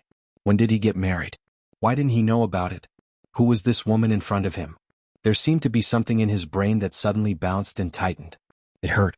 He held his head in pain and tried hard to think, but he couldn't remember. No, it was getting more and more painful. His vision turned black and he felt dizzy, his body tilted and he fell onto the sofa. Han. Xia Dong and Su Yunqian threw themselves on him at the same time and called out to him anxiously. Xia Dong was anxious and helpless. What should she do? Yes, she should call the doctor. She suddenly jumped up and reached for the phone. Su Yunqian grabbed her wrist and stared at her with a venomous gaze. It's all your fault, Xia Dong. If anything happens to Han, I won't let you off. Now's not the time to talk about this. Xiaodong pushed her arm away and tried hard to calm down as she dialed Suja's number. Old Madame Dowager and the others rushed over when they heard the news. Everyone was anxiously waiting for Suja's arrival. Xueqi secretly took out the listening device from the antique vase and hid it in her pocket. Suja carefully examined Bailey Han's body and listened to old Madame Dowager's description of his situation. He frowned and thought for a moment before saying, "Old Madame Dowager, I want to talk to you alone." In the study, old Madame Dowager said, "Dr. Su, it's just the two of us now. If you have something to say, just say it." Suja's face was serious. Old Madame Dowager, from Ahan's current situation, his memory has begun to become chaotic. I suspect that the hypnosis we did on him 5 years ago will soon lose its effect. When that time comes, not only will he regain his memory, but he will also suffer from the pain of his headaches again. Old Madame Dowager said agitatedly, "Then what should we do?" Suja frowned. "I can't think of any good ideas right now. However, if we want to completely cure him, we still have to do surgery to remove the foreign object in his brain." Old Madame Dowager's face was ashen. 5 years ago, the top neurologist in the country examined him and said that the foreign object in his brain was too close to his nerves. If we do surgery to remove it, the success rate is only 1%. If the surgery fails, Ahan will become a vegetable. We can't take this risk. Suja thought for a moment and said, "Perhaps we should tell Ahan about this and let him make his own choice." The choice was to suffer from the pain of his headaches or take the risk of surgery. Old Madame Dowager held her forehead and sighed. "Let me think about it carefully." Xiaodong noticed that after old Madame Dowager and Suja finished talking, she seemed to have aged a lot. She looked tired and dignified as if she had a lot of things on her mind. Suja couldn't help with Bailey Han's current condition, so he only left some conventional medicine and left. Old Madame Dowager glanced at the room full of people and waved her hand tiredly. "You all go back and rest. Xueqi, Xiaobao, you still have school tomorrow. Go back to your rooms and sleep." Xueqi and Xiaobao looked at each other and then at Bailey Han lying on the bed at the same time. Gigai said goodnight to the elders and returned to his room. "Yunxian, I've troubled you today. You should go back first." Old Madame Dowager patted the back of Su Yunxian's hand. Su Yunxian forced a smile on her face. Her sad expression made people feel pity for her. "Grandma, I'll go back first. If you need anything, you can call me at any time." "Okay, good girl." Old Madame Dowager called a servant and sent Su Yunxian out. Only old Madame Dowager and Xiaodong were left in the room. Old Madame Dowager pointed to the seat beside her. "Xiaodong, sit down. I have something to tell you." Xiaodong sat down. Old Madame Dowager said, "There's something I haven't told you and Ahan. Today I want to tell you. 5 years ago, Ahan was in a car accident. Not only was his leg injured but his brain was also injured. At that time, a very small piece of metal flew into his brain." Xiaodong's eyes widened in shock. The blood in her body seemed to have stopped flowing. After examination, the metal piece almost pressed on the nerves, and the surrounding nerves were very complicated. The doctor said that the success rate of removing the metal piece was only 1%. We didn't dare to take the risk, so we gave up on the surgery. Old Madame Dowager sighed and continued, "We didn't expect that disaster would come. Whenever Ahan thought of that car accident and anything related to you, he would start to have a headache. We watched as he suffered from the pain. He couldn't sleep at night and groaned. In less than half a month he became so thin that he didn't even look human anymore. I discussed it with his father and made a decision." Old Madame Dowager paused. She looked at Xiaodong's shocked eyes and said slowly, "We decided to erase his memory. We hired the best psychiatrist abroad to hypnotize him and erase his past with you. We tampered with his memory and adjusted it to the day before he proposed to Yunxian. Then, we lied to him and said that he was in a car accident on that day. We also made up a story about Xiaoyi's birth.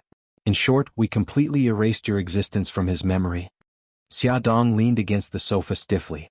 Her chest was filled with complicated emotions. A scary thought came to her mind. She said with difficulty, "Grandma, Ahan's memory suddenly returned to 5 years ago. This isn't a good sign, right?" Old Madame Dowager nodded. Suja said that his memory is starting to become chaotic. The hypnosis might not last much longer. Xiaodong's voice trembled. "Will he have a headache again after he recovers his memory?" "He was already having a headache now. It's very possible." "Grandma, what do you want me to do? Ahan can't be stimulated at the moment."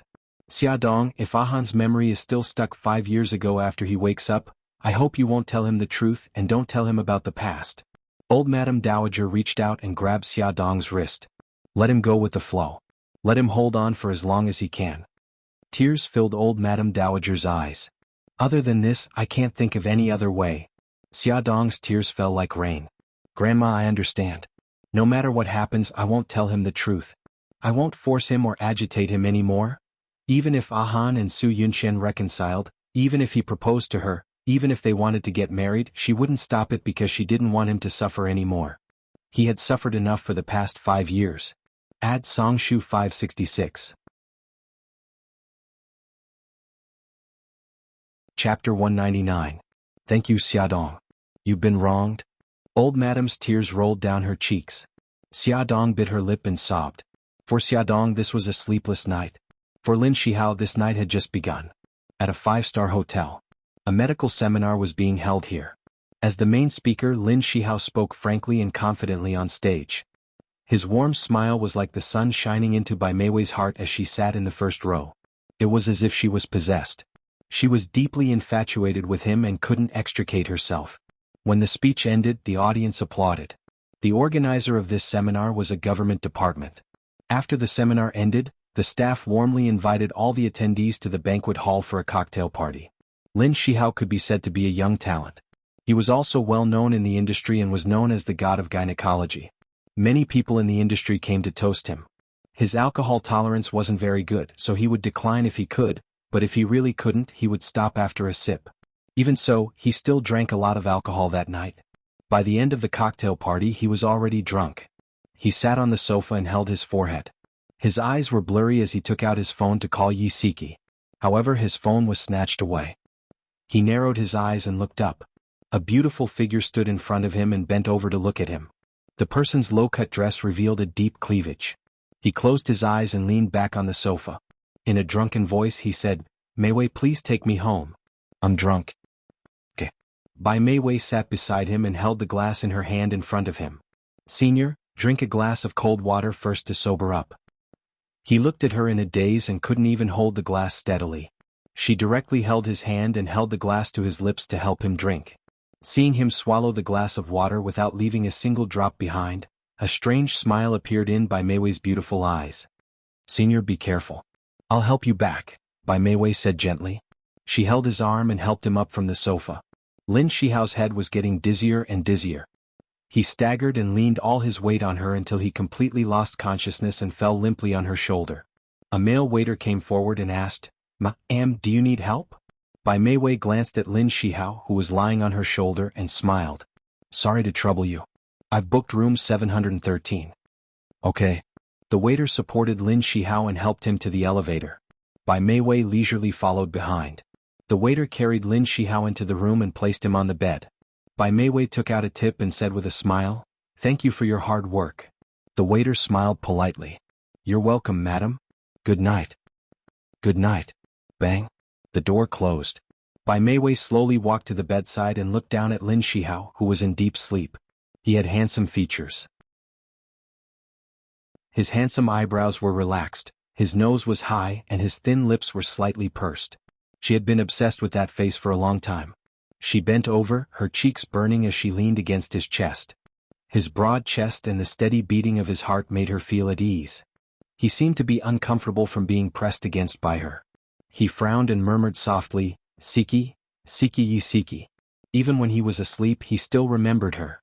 Bai Meiwei's eyes were filled with anger. The last bit of hesitation and shyness in her heart disappeared. She wanted to have him even if she had to resort to unscrupulous means. Walala. The hot water flowed as Bai Meiwei carefully washed her body in the bathroom. Not a single inch of skin was left untouched. In a while, she would give herself to the man she loved the most. Her heart was thumping wildly. She didn't know that in the guest room Lin Shihao's phone was ringing. Xueqi was a little uneasy. She called Lin Shihao's phone twice but no one answered. The seminar should have ended at 9 o'clock, but it was already 10 o'clock. Why wasn't he back yet? He didn't even call back? Could something have happened to him? Xueqi remembered that the person who went to the seminar with Lin Shihao was Bai Meiwei. Unfortunately, she didn't have Bai Meiwei's phone number, so she couldn't ask her. What should she do? She paced back and forth in the room uneasily. Suddenly, she remembered that there must be Bai Meiwei's private phone number in the on-call room, so she called the on-call room.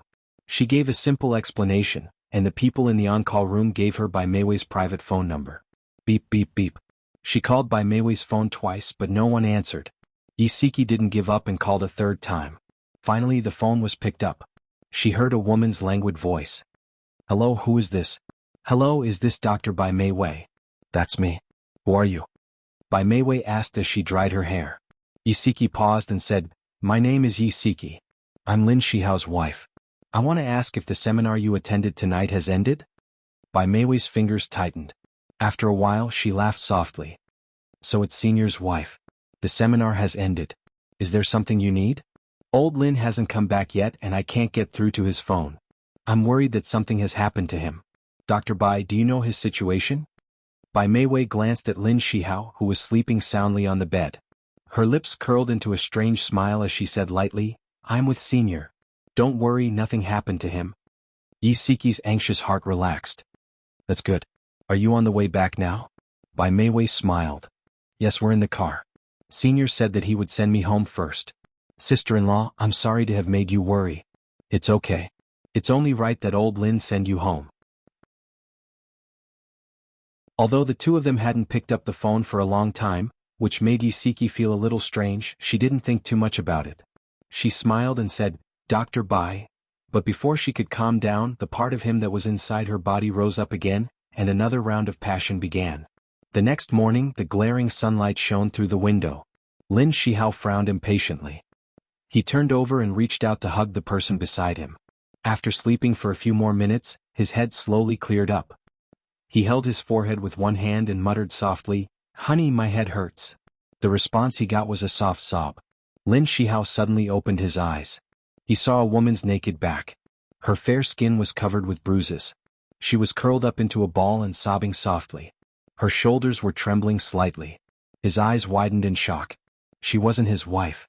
Who was she? He reached out his trembling hand and slowly pulled her shoulders back. His heart suddenly fell to the bottom of the valley. He cried out involuntarily, Meiwei. Bai Meiwei's cheeks were covered with tear stains. Her eyes were red and swollen, and even her lips were red and swollen. Her chest and neck were full of marks from lovemaking. She covered her face and cried sadly, Senior, how did this happen? How did we end up together? Lin Shihao's face was ashen. He was about to break down. He betrayed Xueqi. He actually betrayed his wife. Senior, you were drunk last night. I drank too much too and couldn't drive. I wanted to help you in to rest for a while, but I didn't expect you.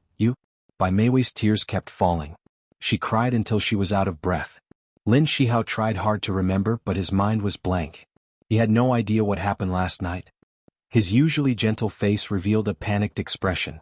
He jumped out of bed in a panic, found his clothes in a pile of messy clothes, and hurriedly put them on. Come and see.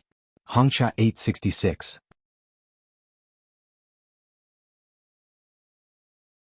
Chapter 200. Xueqi must have been worried to death that he hadn't returned the entire night. It was as if he had gone mad. There was only one thing left in his mind, and that was to go home. He had to go home quickly. Lin Shihao grabbed his things and hurriedly ran out. Bai Meiwei jumped down from the bed and hugged him tightly. She was sobbing.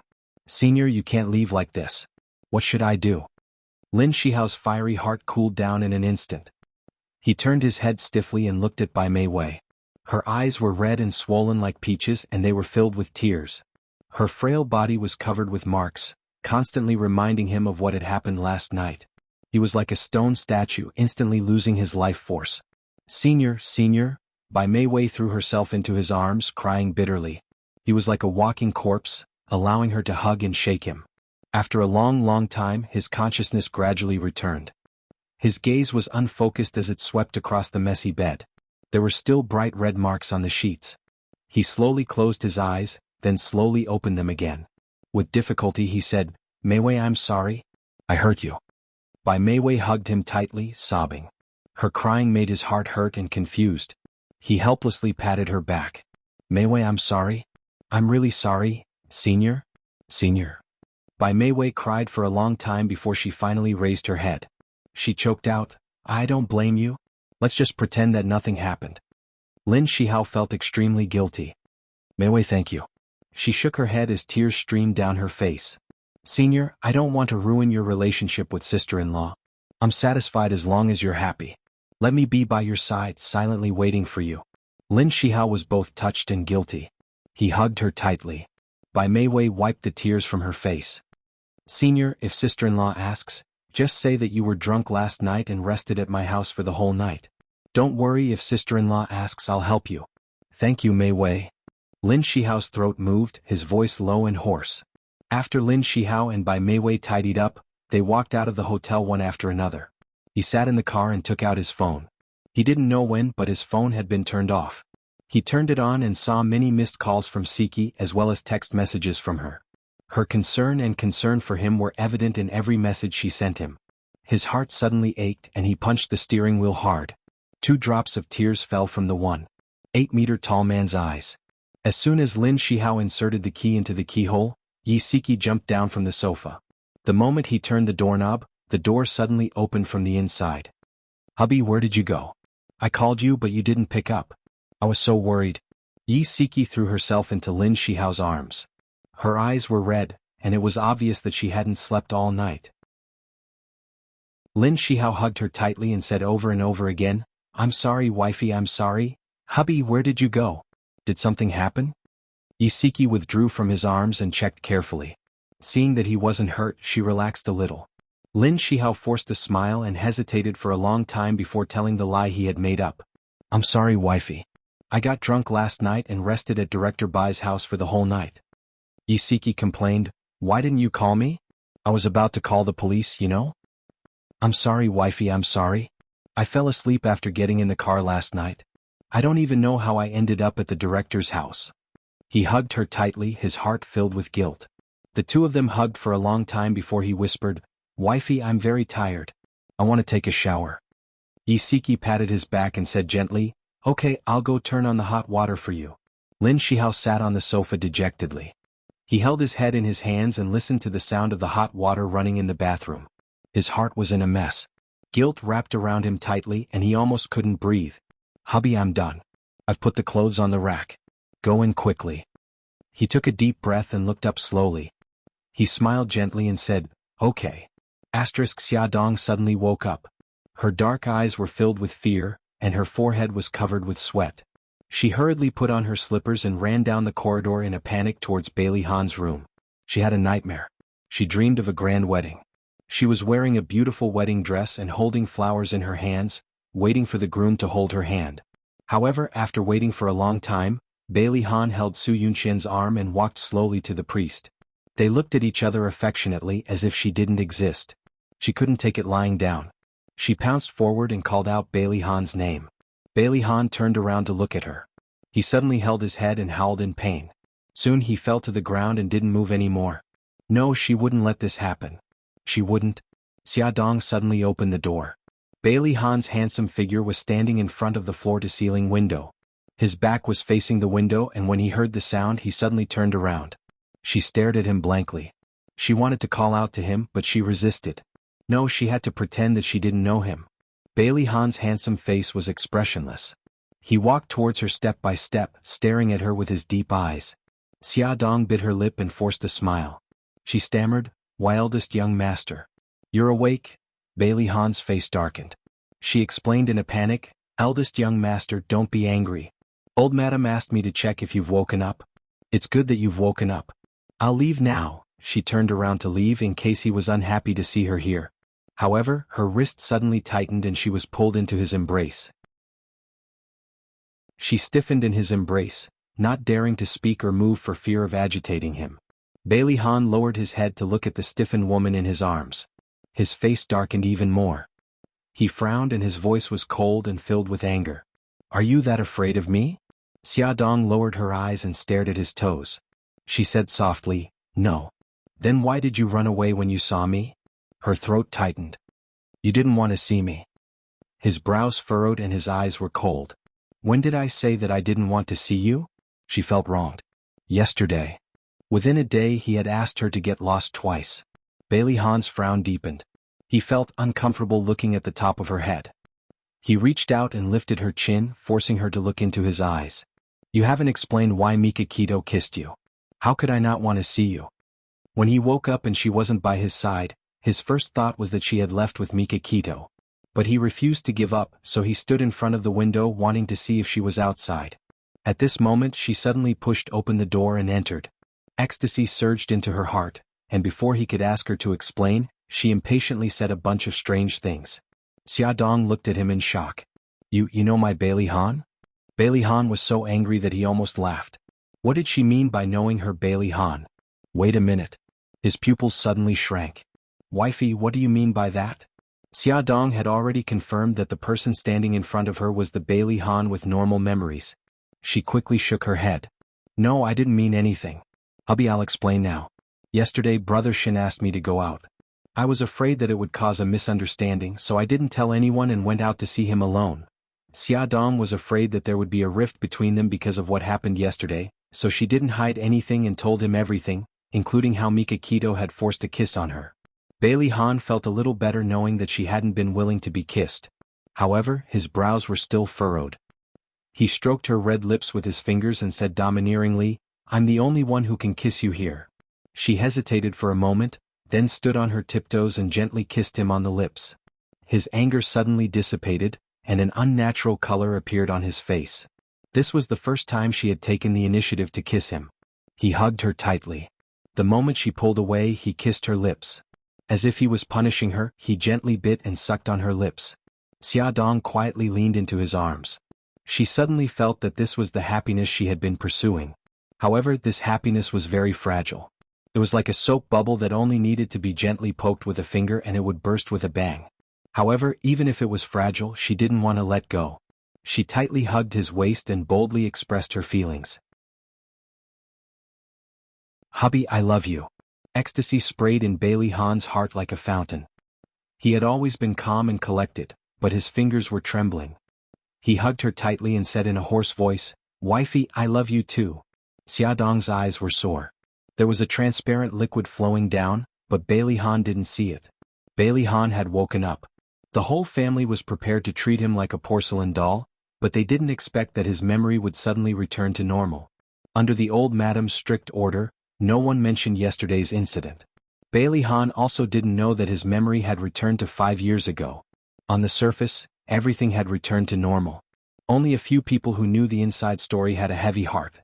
It turned out that Bailey Han's memory was already unstable, and the hypnosis couldn't last much longer. Xiaodong helped him tie his tie and stood at the gate, watching him drive to the company. She only looked away when the car drove out of the manor and couldn't be seen anymore. She didn't know when Bailey Jing had appeared beside her. Xiaodong, I want to talk to you. Xiaodong turned around and smiled. Okay, but I have to take the children to kindergarten first. Bailey Jing also smiled.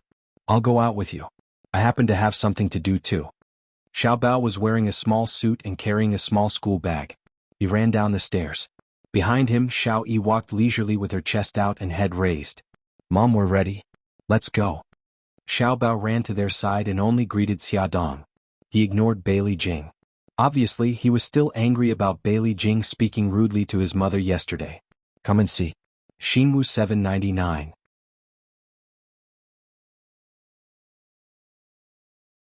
Chapter 201. Bailey Yi, who walked over, was much more polite and called her Aunt Jing sweetly. Xiaodong smiled and said, Since you're ready, let's go. Bailey Jing accompanied Xiaodong to send the two kids to the kindergarten. After that, Bailey Jing said, How about we go to the cafe? Xiaodong knew that she had something to say, so she naturally agreed. The cafe's environment was very elegant. Since it was still early, there were very few people inside, so it was just right for them to talk. Xiaodong stirred the fragrant milk tea in her cup. Xiao Jing, what do you want to know? Just ask. Bailey Jing raised her eyebrows and went straight to the point. Xingxin's disfigurement, was it because of you? Xiaodong was very surprised. She thought that she was going to ask about her and her brother, but she didn't expect her to ask about this. She thought for a moment and said, Strictly speaking, it was related to me, but I didn't cause her disfigurement. Tell me about it. Bailey Jing leaned back and listened carefully. It's very complicated. To put it simply, Su Xingxin wanted to harm me, but it was exposed and my friend took revenge on her. She then turned around to take revenge on me and wanted to pour acid on me. In the end, an accident happened during the fight and the acid splashed on her. Bailey Jing frowned and asked, Was Su Yunqian present at that time? Xia Dong nodded. Yes. Bailey Jing's gaze was sharp. As far as I know, Xingqian didn't hurt you. She was framed by Su Yunqian. She didn't want to take revenge on you that day, but wanted to deal with Su Yunqian. In the end, you snatched the acid from her hand and splashed it on her. Xia Dong was stunned. I don't know if Su Xingqian was framed by Su Yunqian, but she did want to deal with me and Su Yunqian that day. I didn't snatch the acid from her hand, nor did I deliberately splash it on her. In fact, if my bodyguard didn't arrive in time that day and fought with Su Xingqian, I would be the one disfigured now. Bailey Jing frowned. Xia Dong and Fei Yan's words were completely different. Between the two of them, one of them must be lying. Although personally she believed Fei Yan's words more, she didn't lose her mind. If she didn't investigate this matter clearly, she wouldn't accuse anyone wrongly. Bailey Jing's expression was serious. Xia Dong, do you have evidence to prove that you're not lying? Xia Dong frowned slightly. Suddenly her eyes lit up. When it happened, we were in the changing room behind the church. There was a camera installed in the corridor outside the changing room. When Lu Xing broke in, the door was opened. He and Su Xingqian were entangled at the door, so the camera recorded the situation. This was also an important piece of evidence for the police to convict Su Xingqian of intentional injury. As long as you see the video, you'll know if I'm lying or not. But criminal evidence is kept by the Public Security Department. How can we see the video? Bailey Jing thought. Xia Dong coughed and said, actually, the surveillance camera in the church should still have a record. Bailey Jing patted her forehead and smiled. How could I forget? This is much easier. Xueqi is a hacker expert. Xia Dong was surprised. She never knew that Xueqi was also a hacker. Bailey Jing raised her eyebrows in amusement. Don't tell me you still don't know? Xia Dong smiled bitterly. I really don't know. I've been separated from Xueqi for more than 4 years. I feel like I don't understand him at all. I'm a failure of a mother. No, I think you're amazing. Bailey Jing looked into her eyes and said seriously, I admire you for raising 2 children alone. Xia Dong smiled. I thought you hated me. Bailey Jing shrugged. At first I hated you. But after hearing about your experience, I think you're amazing. You're a good mother. Her straightforward words touched Xia Dong. Thank you. She smiled and said, don't be in a hurry to thank me. If it turns out that you really hurt my friends, I'll still hate you. Xia Dong smiled. She really appreciated Bailey Jing's personality more and more. She was straightforward and cheerful. The two agreed to ask Xueqi to help pull up the surveillance video of the church at night. Then they parted happily. Bailey Jing left the family car to Xia Dong and rented it herself. She took out a business card from her handbag and pointed to the address on it. She asked the taxi driver to send her to the location. Xia Dong hadn't seen Xueqi for a few days. She missed her, so she wanted to ask her out to relax. Guangmao Building, Langyu Psychological Consulting Firm. Seeing someone coming, the beautiful receptionist Miss smiled politely. Hello, Mississippi. How can I help you? Bailey Jing took off her sunglasses and pushed her hair behind her ear. Hello, I want to see Dr. Linny. Do you have an appointment? No. Miss smiled apologetically. I'm very sorry. Dr. Lin's appointments are full today. Bailey Jing's lips curled up, revealing a dazzling smile. I only need to delay him for 5 minutes. Please help me arrange it. I'm really sorry. I can't help you. Bailey Jing raised her eyebrows. Okay, I'll talk to him myself. She walked to the lounge and sat down. She took out her phone and dialed the number on the business card. After 3 rings, the phone was picked up. A man's gentle and magnetic voice came through. Hello, I'm Linny. She smiled. Hello, I'm Bailey Jing. I want to take 5 minutes of your time. How is Dr. Lin? Linny glanced at the counselor sitting on the sofa. I'm not free now. If you don't mind, you can wait for half an hour. Okay, I'll wait for half an hour. I won't disturb your work. See you later. See you later. Linny curled his lips and hung up the phone. Bailey Jing sat in the lounge playing a game on her phone.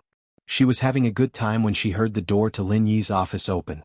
A beautiful 17 or 18-year-old girl walked out. Her face was abnormally pale and her lips lacked color, but there was a faint smile on her face. She looked straight ahead as she walked towards the elevator. The moment she raised her hand to press the elevator button, Bailey Jing noticed that there were several scars on her wrist. Bailey Jing blinked and stood up. She turned around and saw Lin Yi in a black suit standing a few steps away from her. There was a gentle smile on his handsome face. Sorry to keep you waiting. She smiled generously. It's okay. It wasn't long. She was wearing a bohemian-style long dress today. Her wine-red hair was let down casually. Her beautiful eyes sparkled with a bright smile. She looked bright and charming. He reached out his hand. Please come in. Thank you. The office was decorated very warmly. It didn't feel rigid at all. Lin Yi lowered his guard the moment he walked in. Bailey Jing sat casually on the sofa and pulled out a check from her handbag. She pushed it in front of Lin Yi. Lin Yi, thank you for helping me out yesterday. Here's the money for the dress. Please accept it. Lin Yi had a rough understanding of her personality from their two conversations. He knew that she was a straightforward person. He didn't reject her. He smiled. It's nothing. Don't worry about it. Bailey miss, if I may ask, do you have an older brother named Bailey Yun? She raised an eyebrow in surprise. How did you know? He's my second brother. Lin Yi's smile widened. I'm in the same university as Yun. I'm 2 grades higher than him. She was pleasantly surprised. So you're my second brother's senior. What a coincidence. He smiled. Yun went to America recently. How's he doing there? He hasn't contacted me yet. She smiled happily, revealing her beautiful white teeth. I talked to him on the phone before I came back. He's doing well now. He started a company with his friends. It's on the right track. That's good. He's finally willing to work hard. Lin Yi hoped that Bailey Yun could walk out of the pain of heartbreak as soon as possible. The two of them chatted for a while more before Bailey Jing suddenly remembered the girl she saw earlier. She asked curiously, that patient of yours, I saw a scar on her wrist. Does she have symptoms of depression? The scar is also a sign of self-harm, isn't it?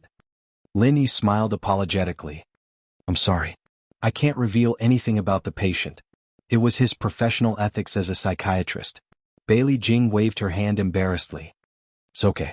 I'm just too curious. She looked down at her watch.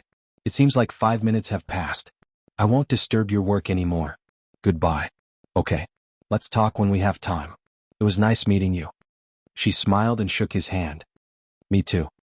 He walked her to the door and saw her walking towards the stairs. He reminded her, the elevator is over there. She smiled and waved. I'll take the stairs. What a special girl. After all, this was the 12th floor. There was a smile on his lips as he watched her beautiful figure disappear into the corridor. He pondered for 2 seconds, then walked to the front desk and asked, did that lady just come up the stairs? Lin Yi's eyes darkened when he heard the affirmative answer. It was understandable for her to take the stairs downstairs, but it seemed a little strange for her to take the stairs up to the 12th floor. He thought about it again. Maybe she wanted to train her body. He shook his head in amusement. Maybe it was because she was Yun's sister. That was why he paid so much attention to her. Asterisk on the bench in Central Park, Xia Dong was about to fall asleep from boredom when Xueqi rushed over. Xia Dong rolled her eyes. Yezi, you stood me up for an hour. An hour? Do you know how precious an hour's time is? Xueqi put her hands together. I'm sorry. I didn't mean to. Old Lin is home today, so I made lunch for him before coming out. Awesome novel. Hongcha 866.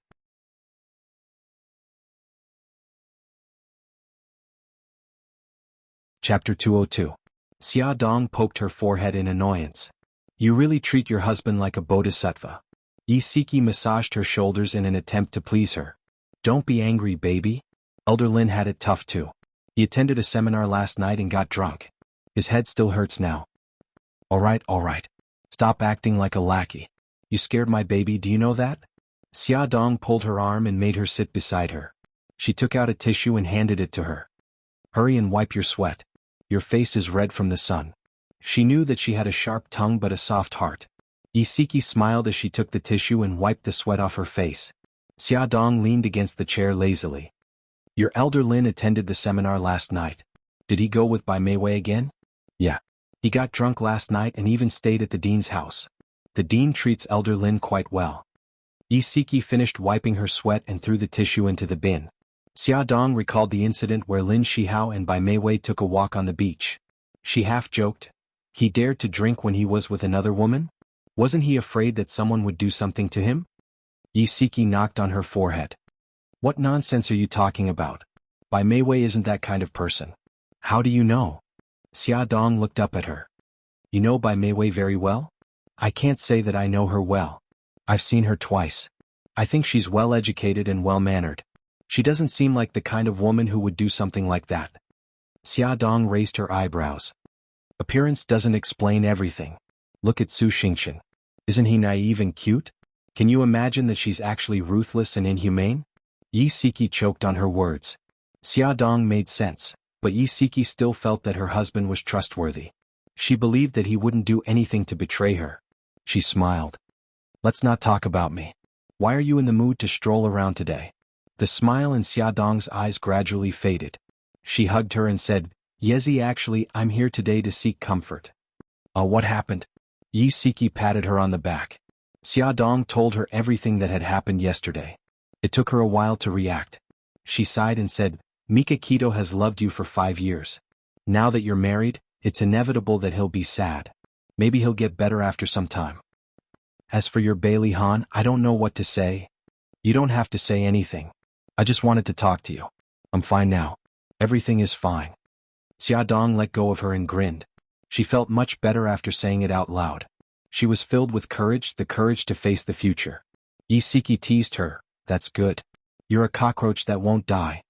They strolled around the park, had lunch together, and went to watch a comedy movie. The two of them laughed so hard in the dark that tears rolled down their cheeks. After leaving the movie theater, they said goodbye and went back to their respective homes. Yi Siki received a call from Lin Shihao. He said that there was a last-minute surgery at the hospital and that he had to rush to the hospital. He would also be back a little late. After dinner, Lin Shihao still hadn't returned. Yi Siki took the clothes he had changed out of in the morning and was about to put them in the washing machine to wash. However, she found a long strand of hair on his jacket. This strand of hair was definitely not hers. Her hair wasn't that long. Her heart clenched. Her fingers trembled as she checked the rest of his clothes. She saw a bright lipstick mark on the back of his white shirt. Her heart almost stopped beating. She suddenly remembered what Xia Dong had said. Lin Shihao was with Bai Meiwei last night and they were both drunk. Could something have happened? No, that was impossible. Old Lin wouldn't lie to her. But how could she explain the hair and lipstick mark on his shirt? Yi Siki's hands and feet turned cold. Her legs went weak as she sat on the cold floor in a daze. She didn't even seem to hear her daughter running over to call her. Nyo Nyo pushed her arm in fear. Mommy, what's wrong? Are you feeling unwell? Yi Siki's mind went blank. Her eyes lost their light as she stared at the shirt in her hands. The bright lipstick mark was like a blood stain that flowed deeply into her heart. Mommy, what's wrong? Nyo Nyo called out for a long time, but her mommy didn't respond. She was so scared that she started crying. Her cries pierced Yi Siki's eardrums like needles. She suddenly came back to her senses and hugged her crying daughter. Nyo Nyo, what's wrong? Mommy, you were so scary just now. You didn't move at all. No matter how I called you, you didn't respond. Boo. It's okay. Mommy is fine. Nyo Nyo, don't be afraid. Yi Siki hugged her daughter's small body tightly. She suppressed her uneasiness and coaxed her daughter to sleep. Then she changed her clothes, grabbed her handbag and hurried out. She didn't know why she had to go to the hospital, but she just couldn't control her legs. She wanted to go to the hospital to have a look. The sound of her footsteps was particularly clear in the empty hospital corridor. She ran all the way to the door of the gynecology department. She bent over and held her knees with both hands as she gasped for breath. The lights in the operating room were still on. The operation wasn't over yet. Yi Siki planned to go to the washroom to tidy herself up. She was sweating profusely and looked a little disheveled. When she came out of the washroom, the lights in the operating room were already off. The nurse had already pushed the patient into the ward, and Lin Shihao was nowhere to be seen. She stood in front of his office door. Like a thief, she secretly opened the door a crack. Through the crack, Yi Siki saw Lin Shihao standing with a woman in a white coat. The woman's back was facing the door, so Yi Siki couldn't see clearly who it was. But from her voice, Yi Siki could tell that she was Bai Meiwei. Bai Meiwei said gently, "Senior sister-in-law didn't suspect anything, did she?" Lin Shihao was silent for a moment before he said, "No. Meiwei. I should go back now." Bai Meiwei grabbed his wrist and said, "Senior, can you take me home? I'm still feeling a little unwell." Lin Shihao blushed and pulled her hand away from his wrist. "Okay, I'll take you home." He walked over to the clothes rack. He was probably going to change his clothes. Yi Siki, who was outside the door, was confused. Suspicion? What did Bai Meiwei mean by suspicion? Could she be referring to that strand of hair and the lipstick mark? Did they really do something to let her down? The footsteps were getting closer and closer to the door. She quickly hid behind the trash can. Lin Shihao and Bai Meiwei walked out of the office one after another. They didn't look back, so they didn't see Xueqi hiding behind the trash can. Xueqi followed them from a distance. She hid behind the stone pillar and watched as they got into the same car. Bai Meiwei was laughing and saying something. She took out her phone with trembling hands and dialed Lin Shihao's number. She saw him pick up the phone. "Hubby, are you coming back soon?" She tried her best to make her voice sound calm. Lin Shihao paused and said, "The surgery just ended. I still have to check on the patient's condition, so I'll be back a little late. You and Nyonyo should sleep first." "Okay, I got it." She didn't even say goodbye and hung up the phone in a hurry. Tears streamed down her face. In the past, Lin Shihao would tell her the truth no matter who he was with, even if it was a woman. He would never lie to her. Now he was clearly with Bai Meiwei, but he lied to her that he was still working. This meant that he had a guilty conscience. It was very likely that he had done something to let her down. The car sped away. Xueqi leaned against the stone pillar with tears streaming down her face. Her heart was about to break. She didn't know how she got home. When she opened the door, the room was pitch black. Lin Shihao hadn't returned yet. She locked herself in the bathroom, turned on the tap, and cried bitterly. When she came out of the bathroom, her eyes were red and swollen. Her tears had dried up. She hugged her legs and sat on the bed, not knowing what to do. She should ask clearly whether it had happened or not, right? But if it had really happened and it was completely exposed, what should she do? Divorce him? From dating to marriage, she had loved this man for 8 whole years. How difficult would it be to divorce him? And what about Nyonyo? Her mind was in a mess. Perhaps she should just pretend that nothing had happened. When Lin Shihao came back, it was already 1 in the morning.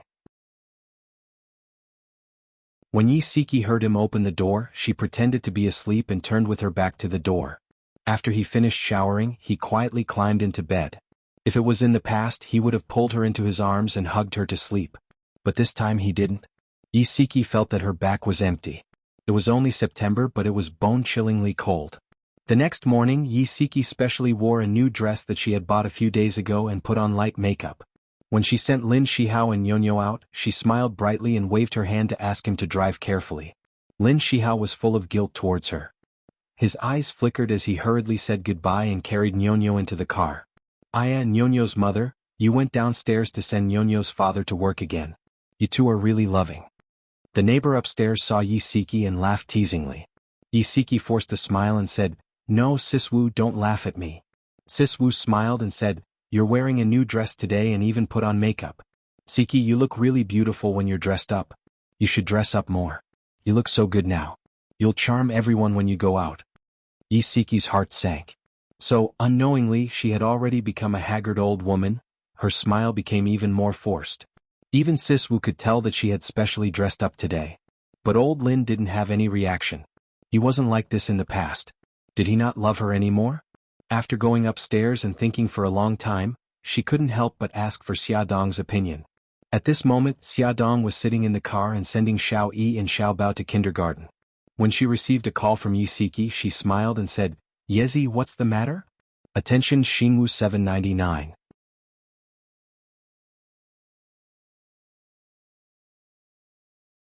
Chapter 203. Is it convenient for you to take the call now? I'm in the car. I'm taking the kids to kindergarten. What's up?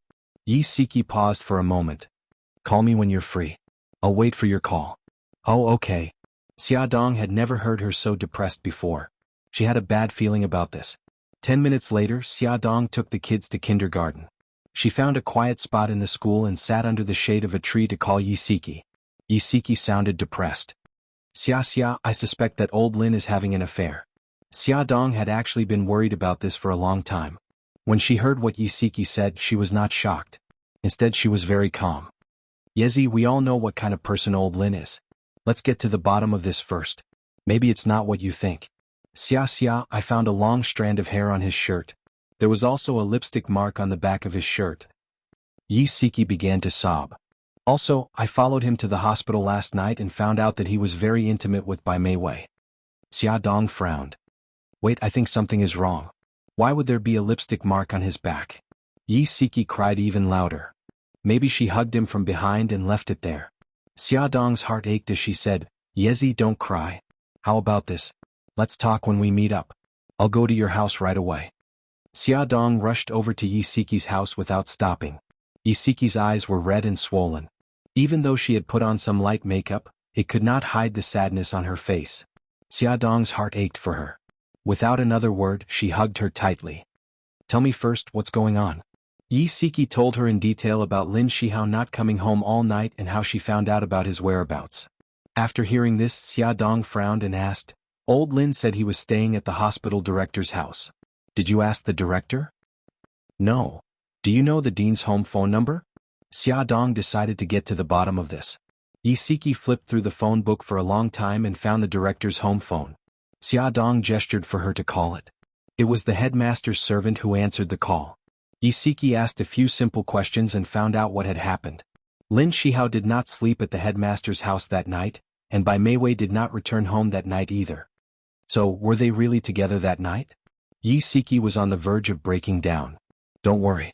Even if they are together, they might not have done anything wrong to you. Xiaodong hugged her and said, Yezi, listen to me. Stop guessing and ask old Lin directly. Let him tell you what happened that night. No, I don't dare. They really, then what should I do? Tears welled up in her eyes as she grabbed Xiaodong's hand tightly. Xia, tell me. What should I do if he really cheated on me? Xiaodong's eyes were filled with tears as she clutched at Xiaodong's hand tightly. Yezi, calm down first. Look into my eyes. Xiaodong held onto her shoulders and said, Tell me, do you still love Lin Shihao? Do you love him? She sobbed and said, How could I not love him? I've loved him for 8 years. If he really cheated on you, are you willing to forgive him? Will you still be able to live with him? Xiaodong was asking Xueqi this question, but she was also asking herself. I don't know. I need to think about it. Xueqi and Lin Shihao were each other's first loves. They had never had any messy exes to ruin their relationship. They had been very happy all this time and had never met with any setbacks. She really didn't know if she could tolerate his betrayal. Yezi, let's not cry anymore. Let's go out for a walk and relax, okay? Xueqi wiped the tears from her face and said, Okay, let's go out for a walk. If I stay at home, my thoughts will only run wild. The weather was good today. There was no scorching sun and a cool breeze blew. It was very comfortable walking on the streets. They drank coffee, went shopping, watched movies and went to many places. Although Xueqi was smiling, Xiaodong could tell that her smile was forced. Xiaodong suggested, Xueqi, do you want me to go for a drink with you? No need. You're pregnant. Don't go to noisy places like bars. Besides, it's about time. You should go and pick up the children. I'm going to pick up Nyonyo too. Xiaodong smiled and said, Okay then. I'll send you to Nyonyo's school first. Xueqi didn't stand on ceremony and agreed with a smile. Xiaodong sent her to the entrance of Nyonyo's primary school. She didn't say anything else as she was afraid of bringing up sad memories. She hugged her and said goodbye. She drove the car to the kindergarten and then picked up the children to go home. The living room was very lively. The whole family was there. Even Bailey Xiong and Bailey Han came back early from the company. They seemed to be discussing something. Xiaobao ran in quickly and greeted the elders politely. He sat down next to his sister. Xiaoguai grinned as she took out her handkerchief and wiped the sweat off his face. Xiaoyi walked in with Xiaodong and greeted the elders as well. He glanced at the seat next to Xiaoguai. Daddy was sitting on one side and Xiaobao was sitting on the other. His pink cheeks puffed up. No wonder Xiaobao ran so fast. He was trying to snatch the seat. He snorted and walked straight to Bailey Han's side. He lifted his little face and grinned, revealing his adorable little white teeth. Daddy, can you sit over there? You can sit with Mommy. He pointed to the empty sofa opposite him. Bailey Han smirked and patted his head. All right, I'll give this position to you. Thank you, Daddy. As soon as Bailey Han stood up, he sat down as if he was worried that someone would snatch the seat away from him. Brothery, it's embarrassing to snatch a seat from Daddy. Xiaoguai giggled and gestured with her soft little fingers on her face, making a bashful gesture. Xiaoyi's handsome little face blushed. He turned his head uncomfortably. I'm not snatching a seat.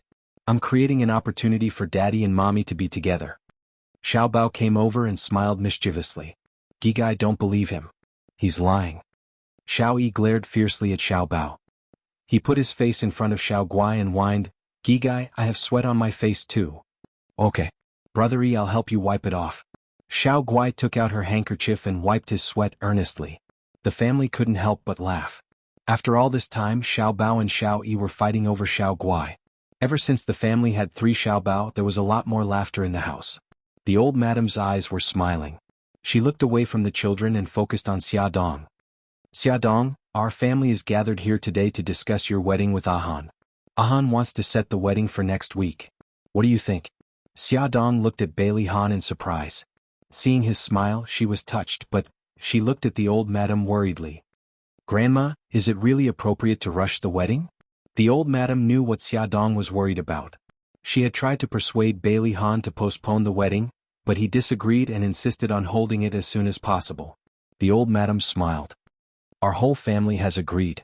It's up to you now. Xiaodong was very worried. She was afraid that a sudden wedding would upset Bailey Han. Bailey Han suddenly grabbed her hand and stared at her with his dark eyes. Xia, what are you worried about? No, I'm not.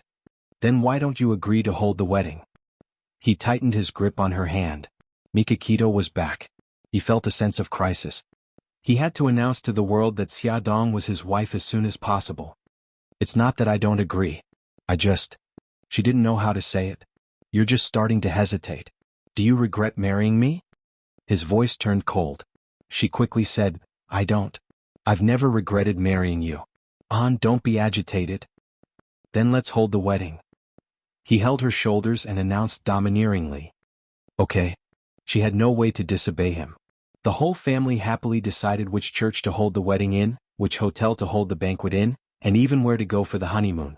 They all started a heated discussion. The 3 little guys were not willing to be left out. They ran over and looked at the pictures of the scenery on the computer screen. From time to time, they interrupted and expressed their opinions in a childish voice. Everyone looked very happy. Xiaodong felt that it was unreal. When did Bailey's family acknowledge and accept her? Sister-in-law, don't just stand there. You're the female lead of the wedding. You must express your opinion. Bailey called out to her with a smile. Sister-in-law? Xiaodong looked at Bailey Jing in astonishment. She smiled happily and winked mischievously. Ever since Xueqi hacked into the church's surveillance camera last night and found out that Su Xingchen wasn't injured by Xiaodong, she accepted Xiaodong in her heart. She even persuaded Bai Jingxiu to accept Xiaodong. Sister-in-law? Come and take a look. Okay. Xiaodong still felt a little confused. These pictures were all created by Bailey Jing. She specially searched for the world's famous scenic spots on the internet and created a PowerPoint presentation. Beautiful pictures of the scenery slid past her eyes. Xiaodong gradually integrated into their atmosphere. She listened to their discussion and occasionally gave a few opinions. In the end, everyone voted and decided on the church and hotel. Since Xiaodong was pregnant and it wasn't suitable for her to run around, they decided to have their honeymoon in Greece. Bailey Han came out of the shower and found Xiaodong hugging her knees and sitting in front of the floor-to-ceiling window. He dried his hair and walked to her side. He sat down and said softly, Honey, what are you thinking about? She turned back and smiled. Nothing, I'm in a daze. You've been in a daze enough times today. He hugged her waist and laughed lightly. Who asked you to suddenly attack me? It would be strange if I wasn't surprised. She leaned comfortably in his arms and naturally wrapped her arms around his waist. She seemed to like being close to him more and more. Welfare Xingwu 799.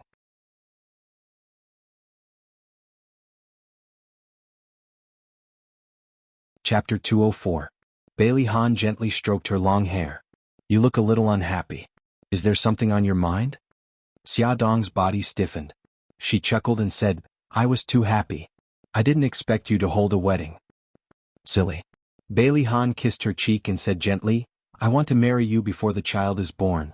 I want the baby to know that I'm his daddy. I also want to announce to the world that you're my wife so that they won't dare to have any ideas about you. Xiaodong hugged him tightly.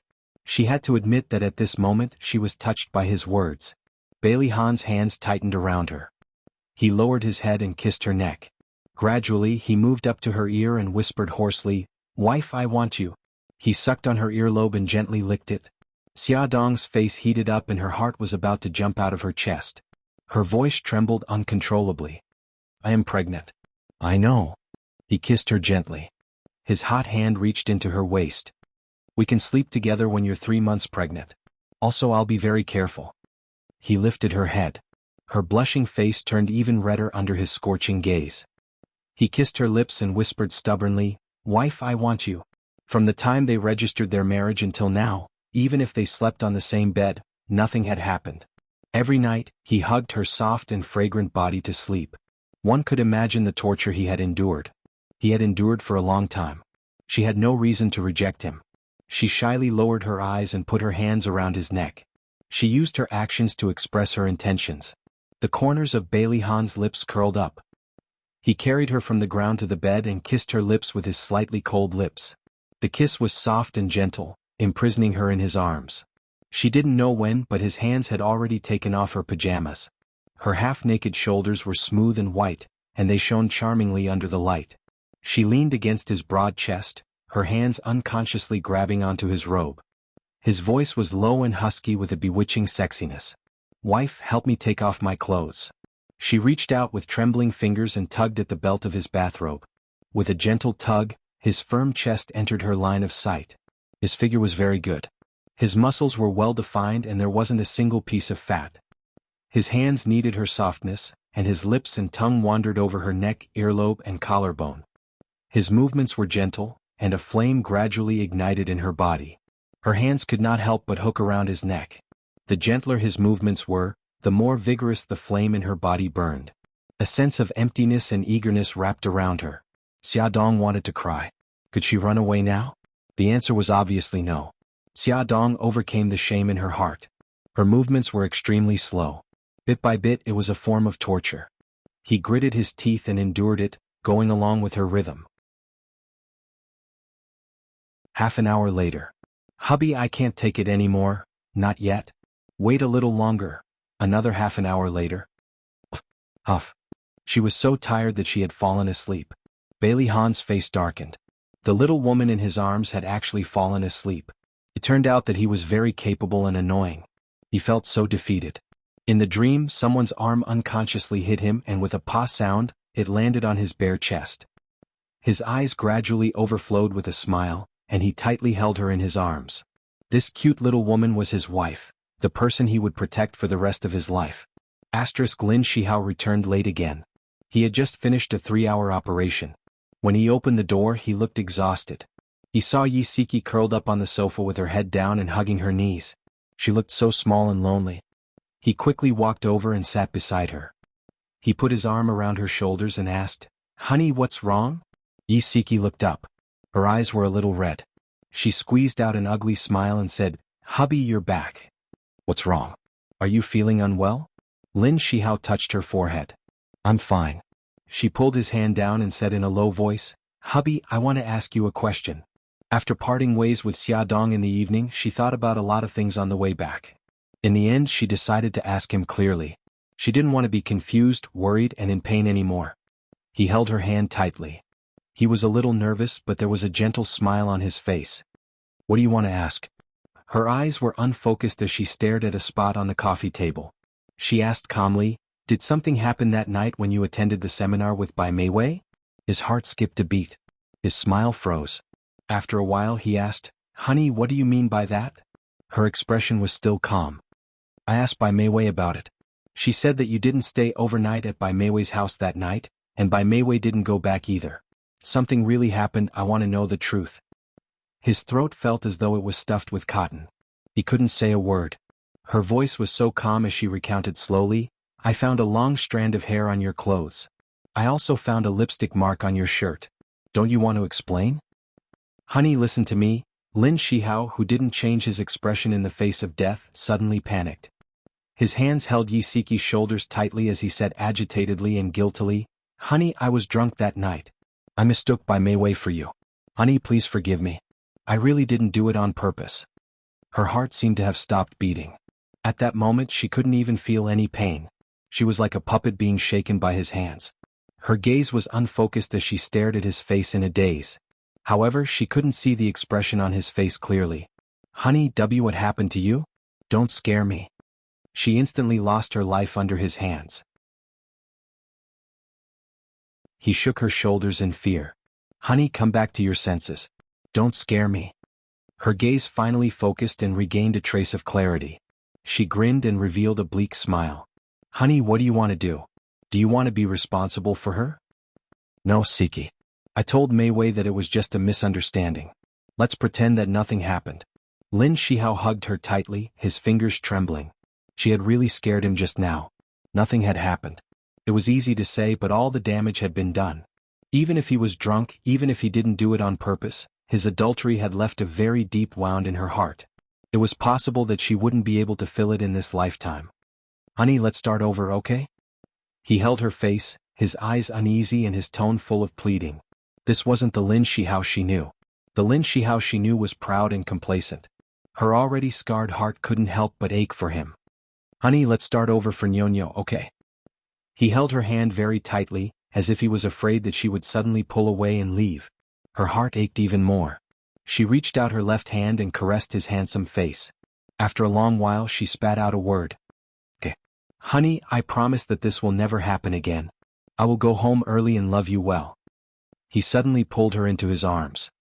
His voice was low and hoarse and broken tears fell from his eyes. She leaned on his chest, tears rolling down her face.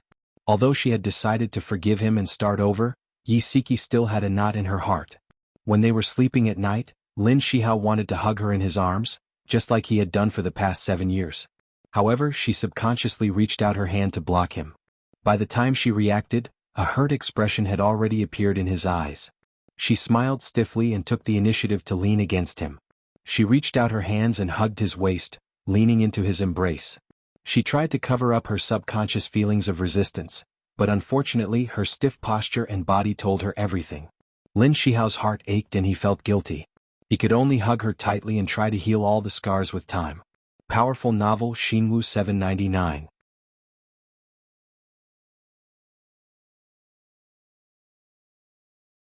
Chapter 205. As soon as the news of Bailey's eldest son's grand wedding was released, the media was in an uproar again. But this time they were not targeting Bailey Han and Xia Dong.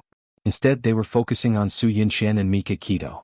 The two of them were considered abandoned, so the media was more concerned about their attitude towards the wedding. Su Yunxian was still dreaming of making Bailey Han change his mind. She did not expect that after 3 days, Bailey Han and Xia Dong would be holding a wedding. She was so angry that she could not care less about her image in front of the servants. She smashed everything in the room that she could. But once she was in a public place, she returned to her indifferent and elegant appearance.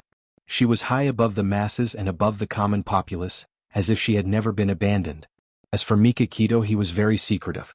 It was impossible for the media to take photos of him. However, the employees of Bo Ao Group were unlucky. They acted like they were walking on thin ice. They did not even dare to breathe loudly in front of the evil god Mika Keto. Lu Xing and Jiang Dao were the first to bear the brunt of Mika Keto's cold face. The only thing they could do was to not mention anything about Xia Dong in front of him. Once, there was an insensible little brother who said, "This summer is really hot." As a result, Beitang Xin sent a sharp glare over and that little brother was immediately carried out by 2 of his subordinates. That painful wail caused everyone to tremble with fear. "Boss, someone is causing trouble at the East District skyscraper. They killed 2 of our underlings." Jiang Dao had something to report. He bent over and tried his best to avoid Beitang Xin's gaze. Mika Keto's voice was cold. "Do you still need to report this to me?" Jiang Dao was sweating profusely. "We caught the troublemaker. He's an assassin. Suzaku said she saw him at the Godfather's place." Mika Keto's eyes narrowed. "What did the assassin say?" "The assassin was killed before he could say anything. I suspect that it has something to do with Godfather." Mika Keto tapped her slender fingers on the table. "Why is Godfather targeting us?" "It might be because of the matter between Suzaku and White Tiger. Didn't Suzaku and White Tiger sell him out?" Mika Keto waved her hand. "Don't jump to conclusions. Investigate the killer's background carefully. Also investigate the Godfather's background." "Boss, the negotiation with Hung Long Group is scheduled to be held at Skyscraper. Should we change the location?" "No need. Tell Guqian to be prepared. I don't want any more accidents to happen." "Understood." Night fell. As the red light district, the streets of the East District were brightly lit and bustling. High-end luxury cars were constantly coming and going. The women in the cars were undoubtedly beautiful.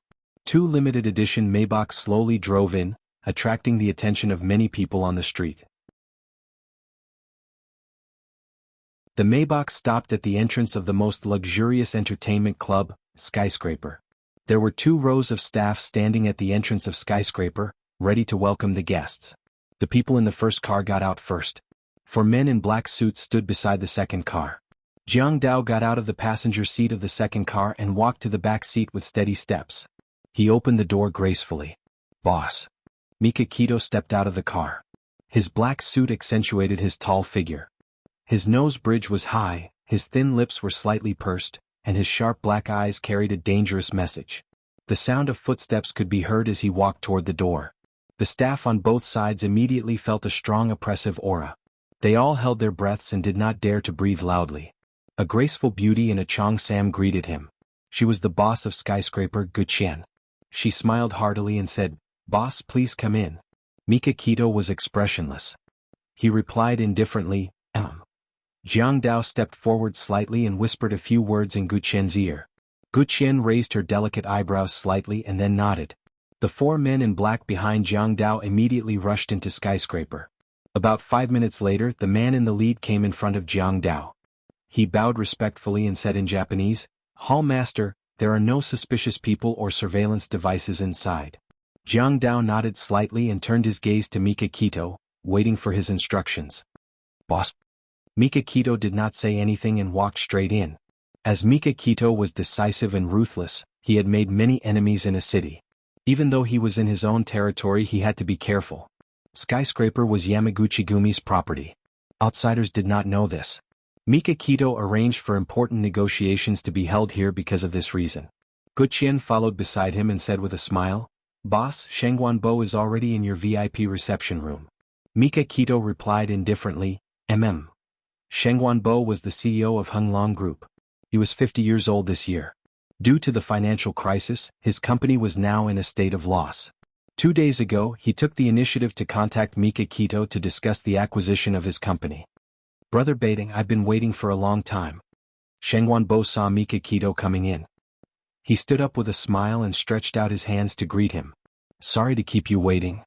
Mika Kito shook his hand politely. Sheng Guanbo smiled and said, "I've already prepared the contract. Brother Beitang, take a look and see if there are any problems. If there are no problems, we can sign the contract today." Mika Kito raised his hand and said indifferently, "Let's not talk about the contract in a hurry. I think the issue of the price still needs to be discussed." Sheng Guanbo was stunned. "Didn't we already set a purchase price of 1 billion? Mika Kito's gaze fell on him. His deep black eyes were like a black hole, as if they were going to suck everything in. His tone was calm, but there was a sense of authority that did not allow anyone to object. "The agreed price of 1 billion is only for enterprises that can operate normally. Yesterday I sent someone to your company to ask around and found out that 2 of your factories are only empty shells. 2 of your stores have already been sold to outsiders. You didn't mention these things in detail when you were negotiating." Sheng Guanbo smiled awkwardly. "It's my fault for being careless."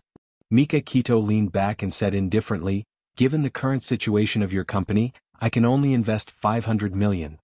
500 million is too low. I can't agree." Sheng Guanbo gritted his teeth. 700 million. I can only invest 500 million. Any more than that would be a waste. Mika Kito had already found out that there was a serious problem with Honglong Group's capital chain. Otherwise, he would not have been so desperate and wanted to sell the ownership of the entire group. The 2 of them refused to give in to each other.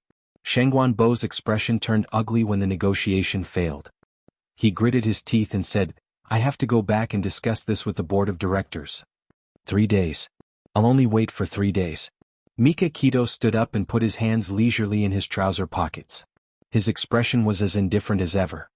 "Goodbye." Sheng Guanbo left the lounge first and got into his Audi. Less than 5 minutes after he left, Mika Kito also walked out of the lounge. Just as he walked towards the car door, something dangerous happened. More than a dozen assassins dressed in black and wearing masks suddenly appeared on the street. They all had 2 pistols in their hands and were shooting at Mika Kito. "Boss, be careful." There were only 2 cars left in front of them. Everyone hid behind the cars. Screams filled the street. All kinds of men and women scattered in fear. Soon, only Mika Kito's men and the crazy assassins were left.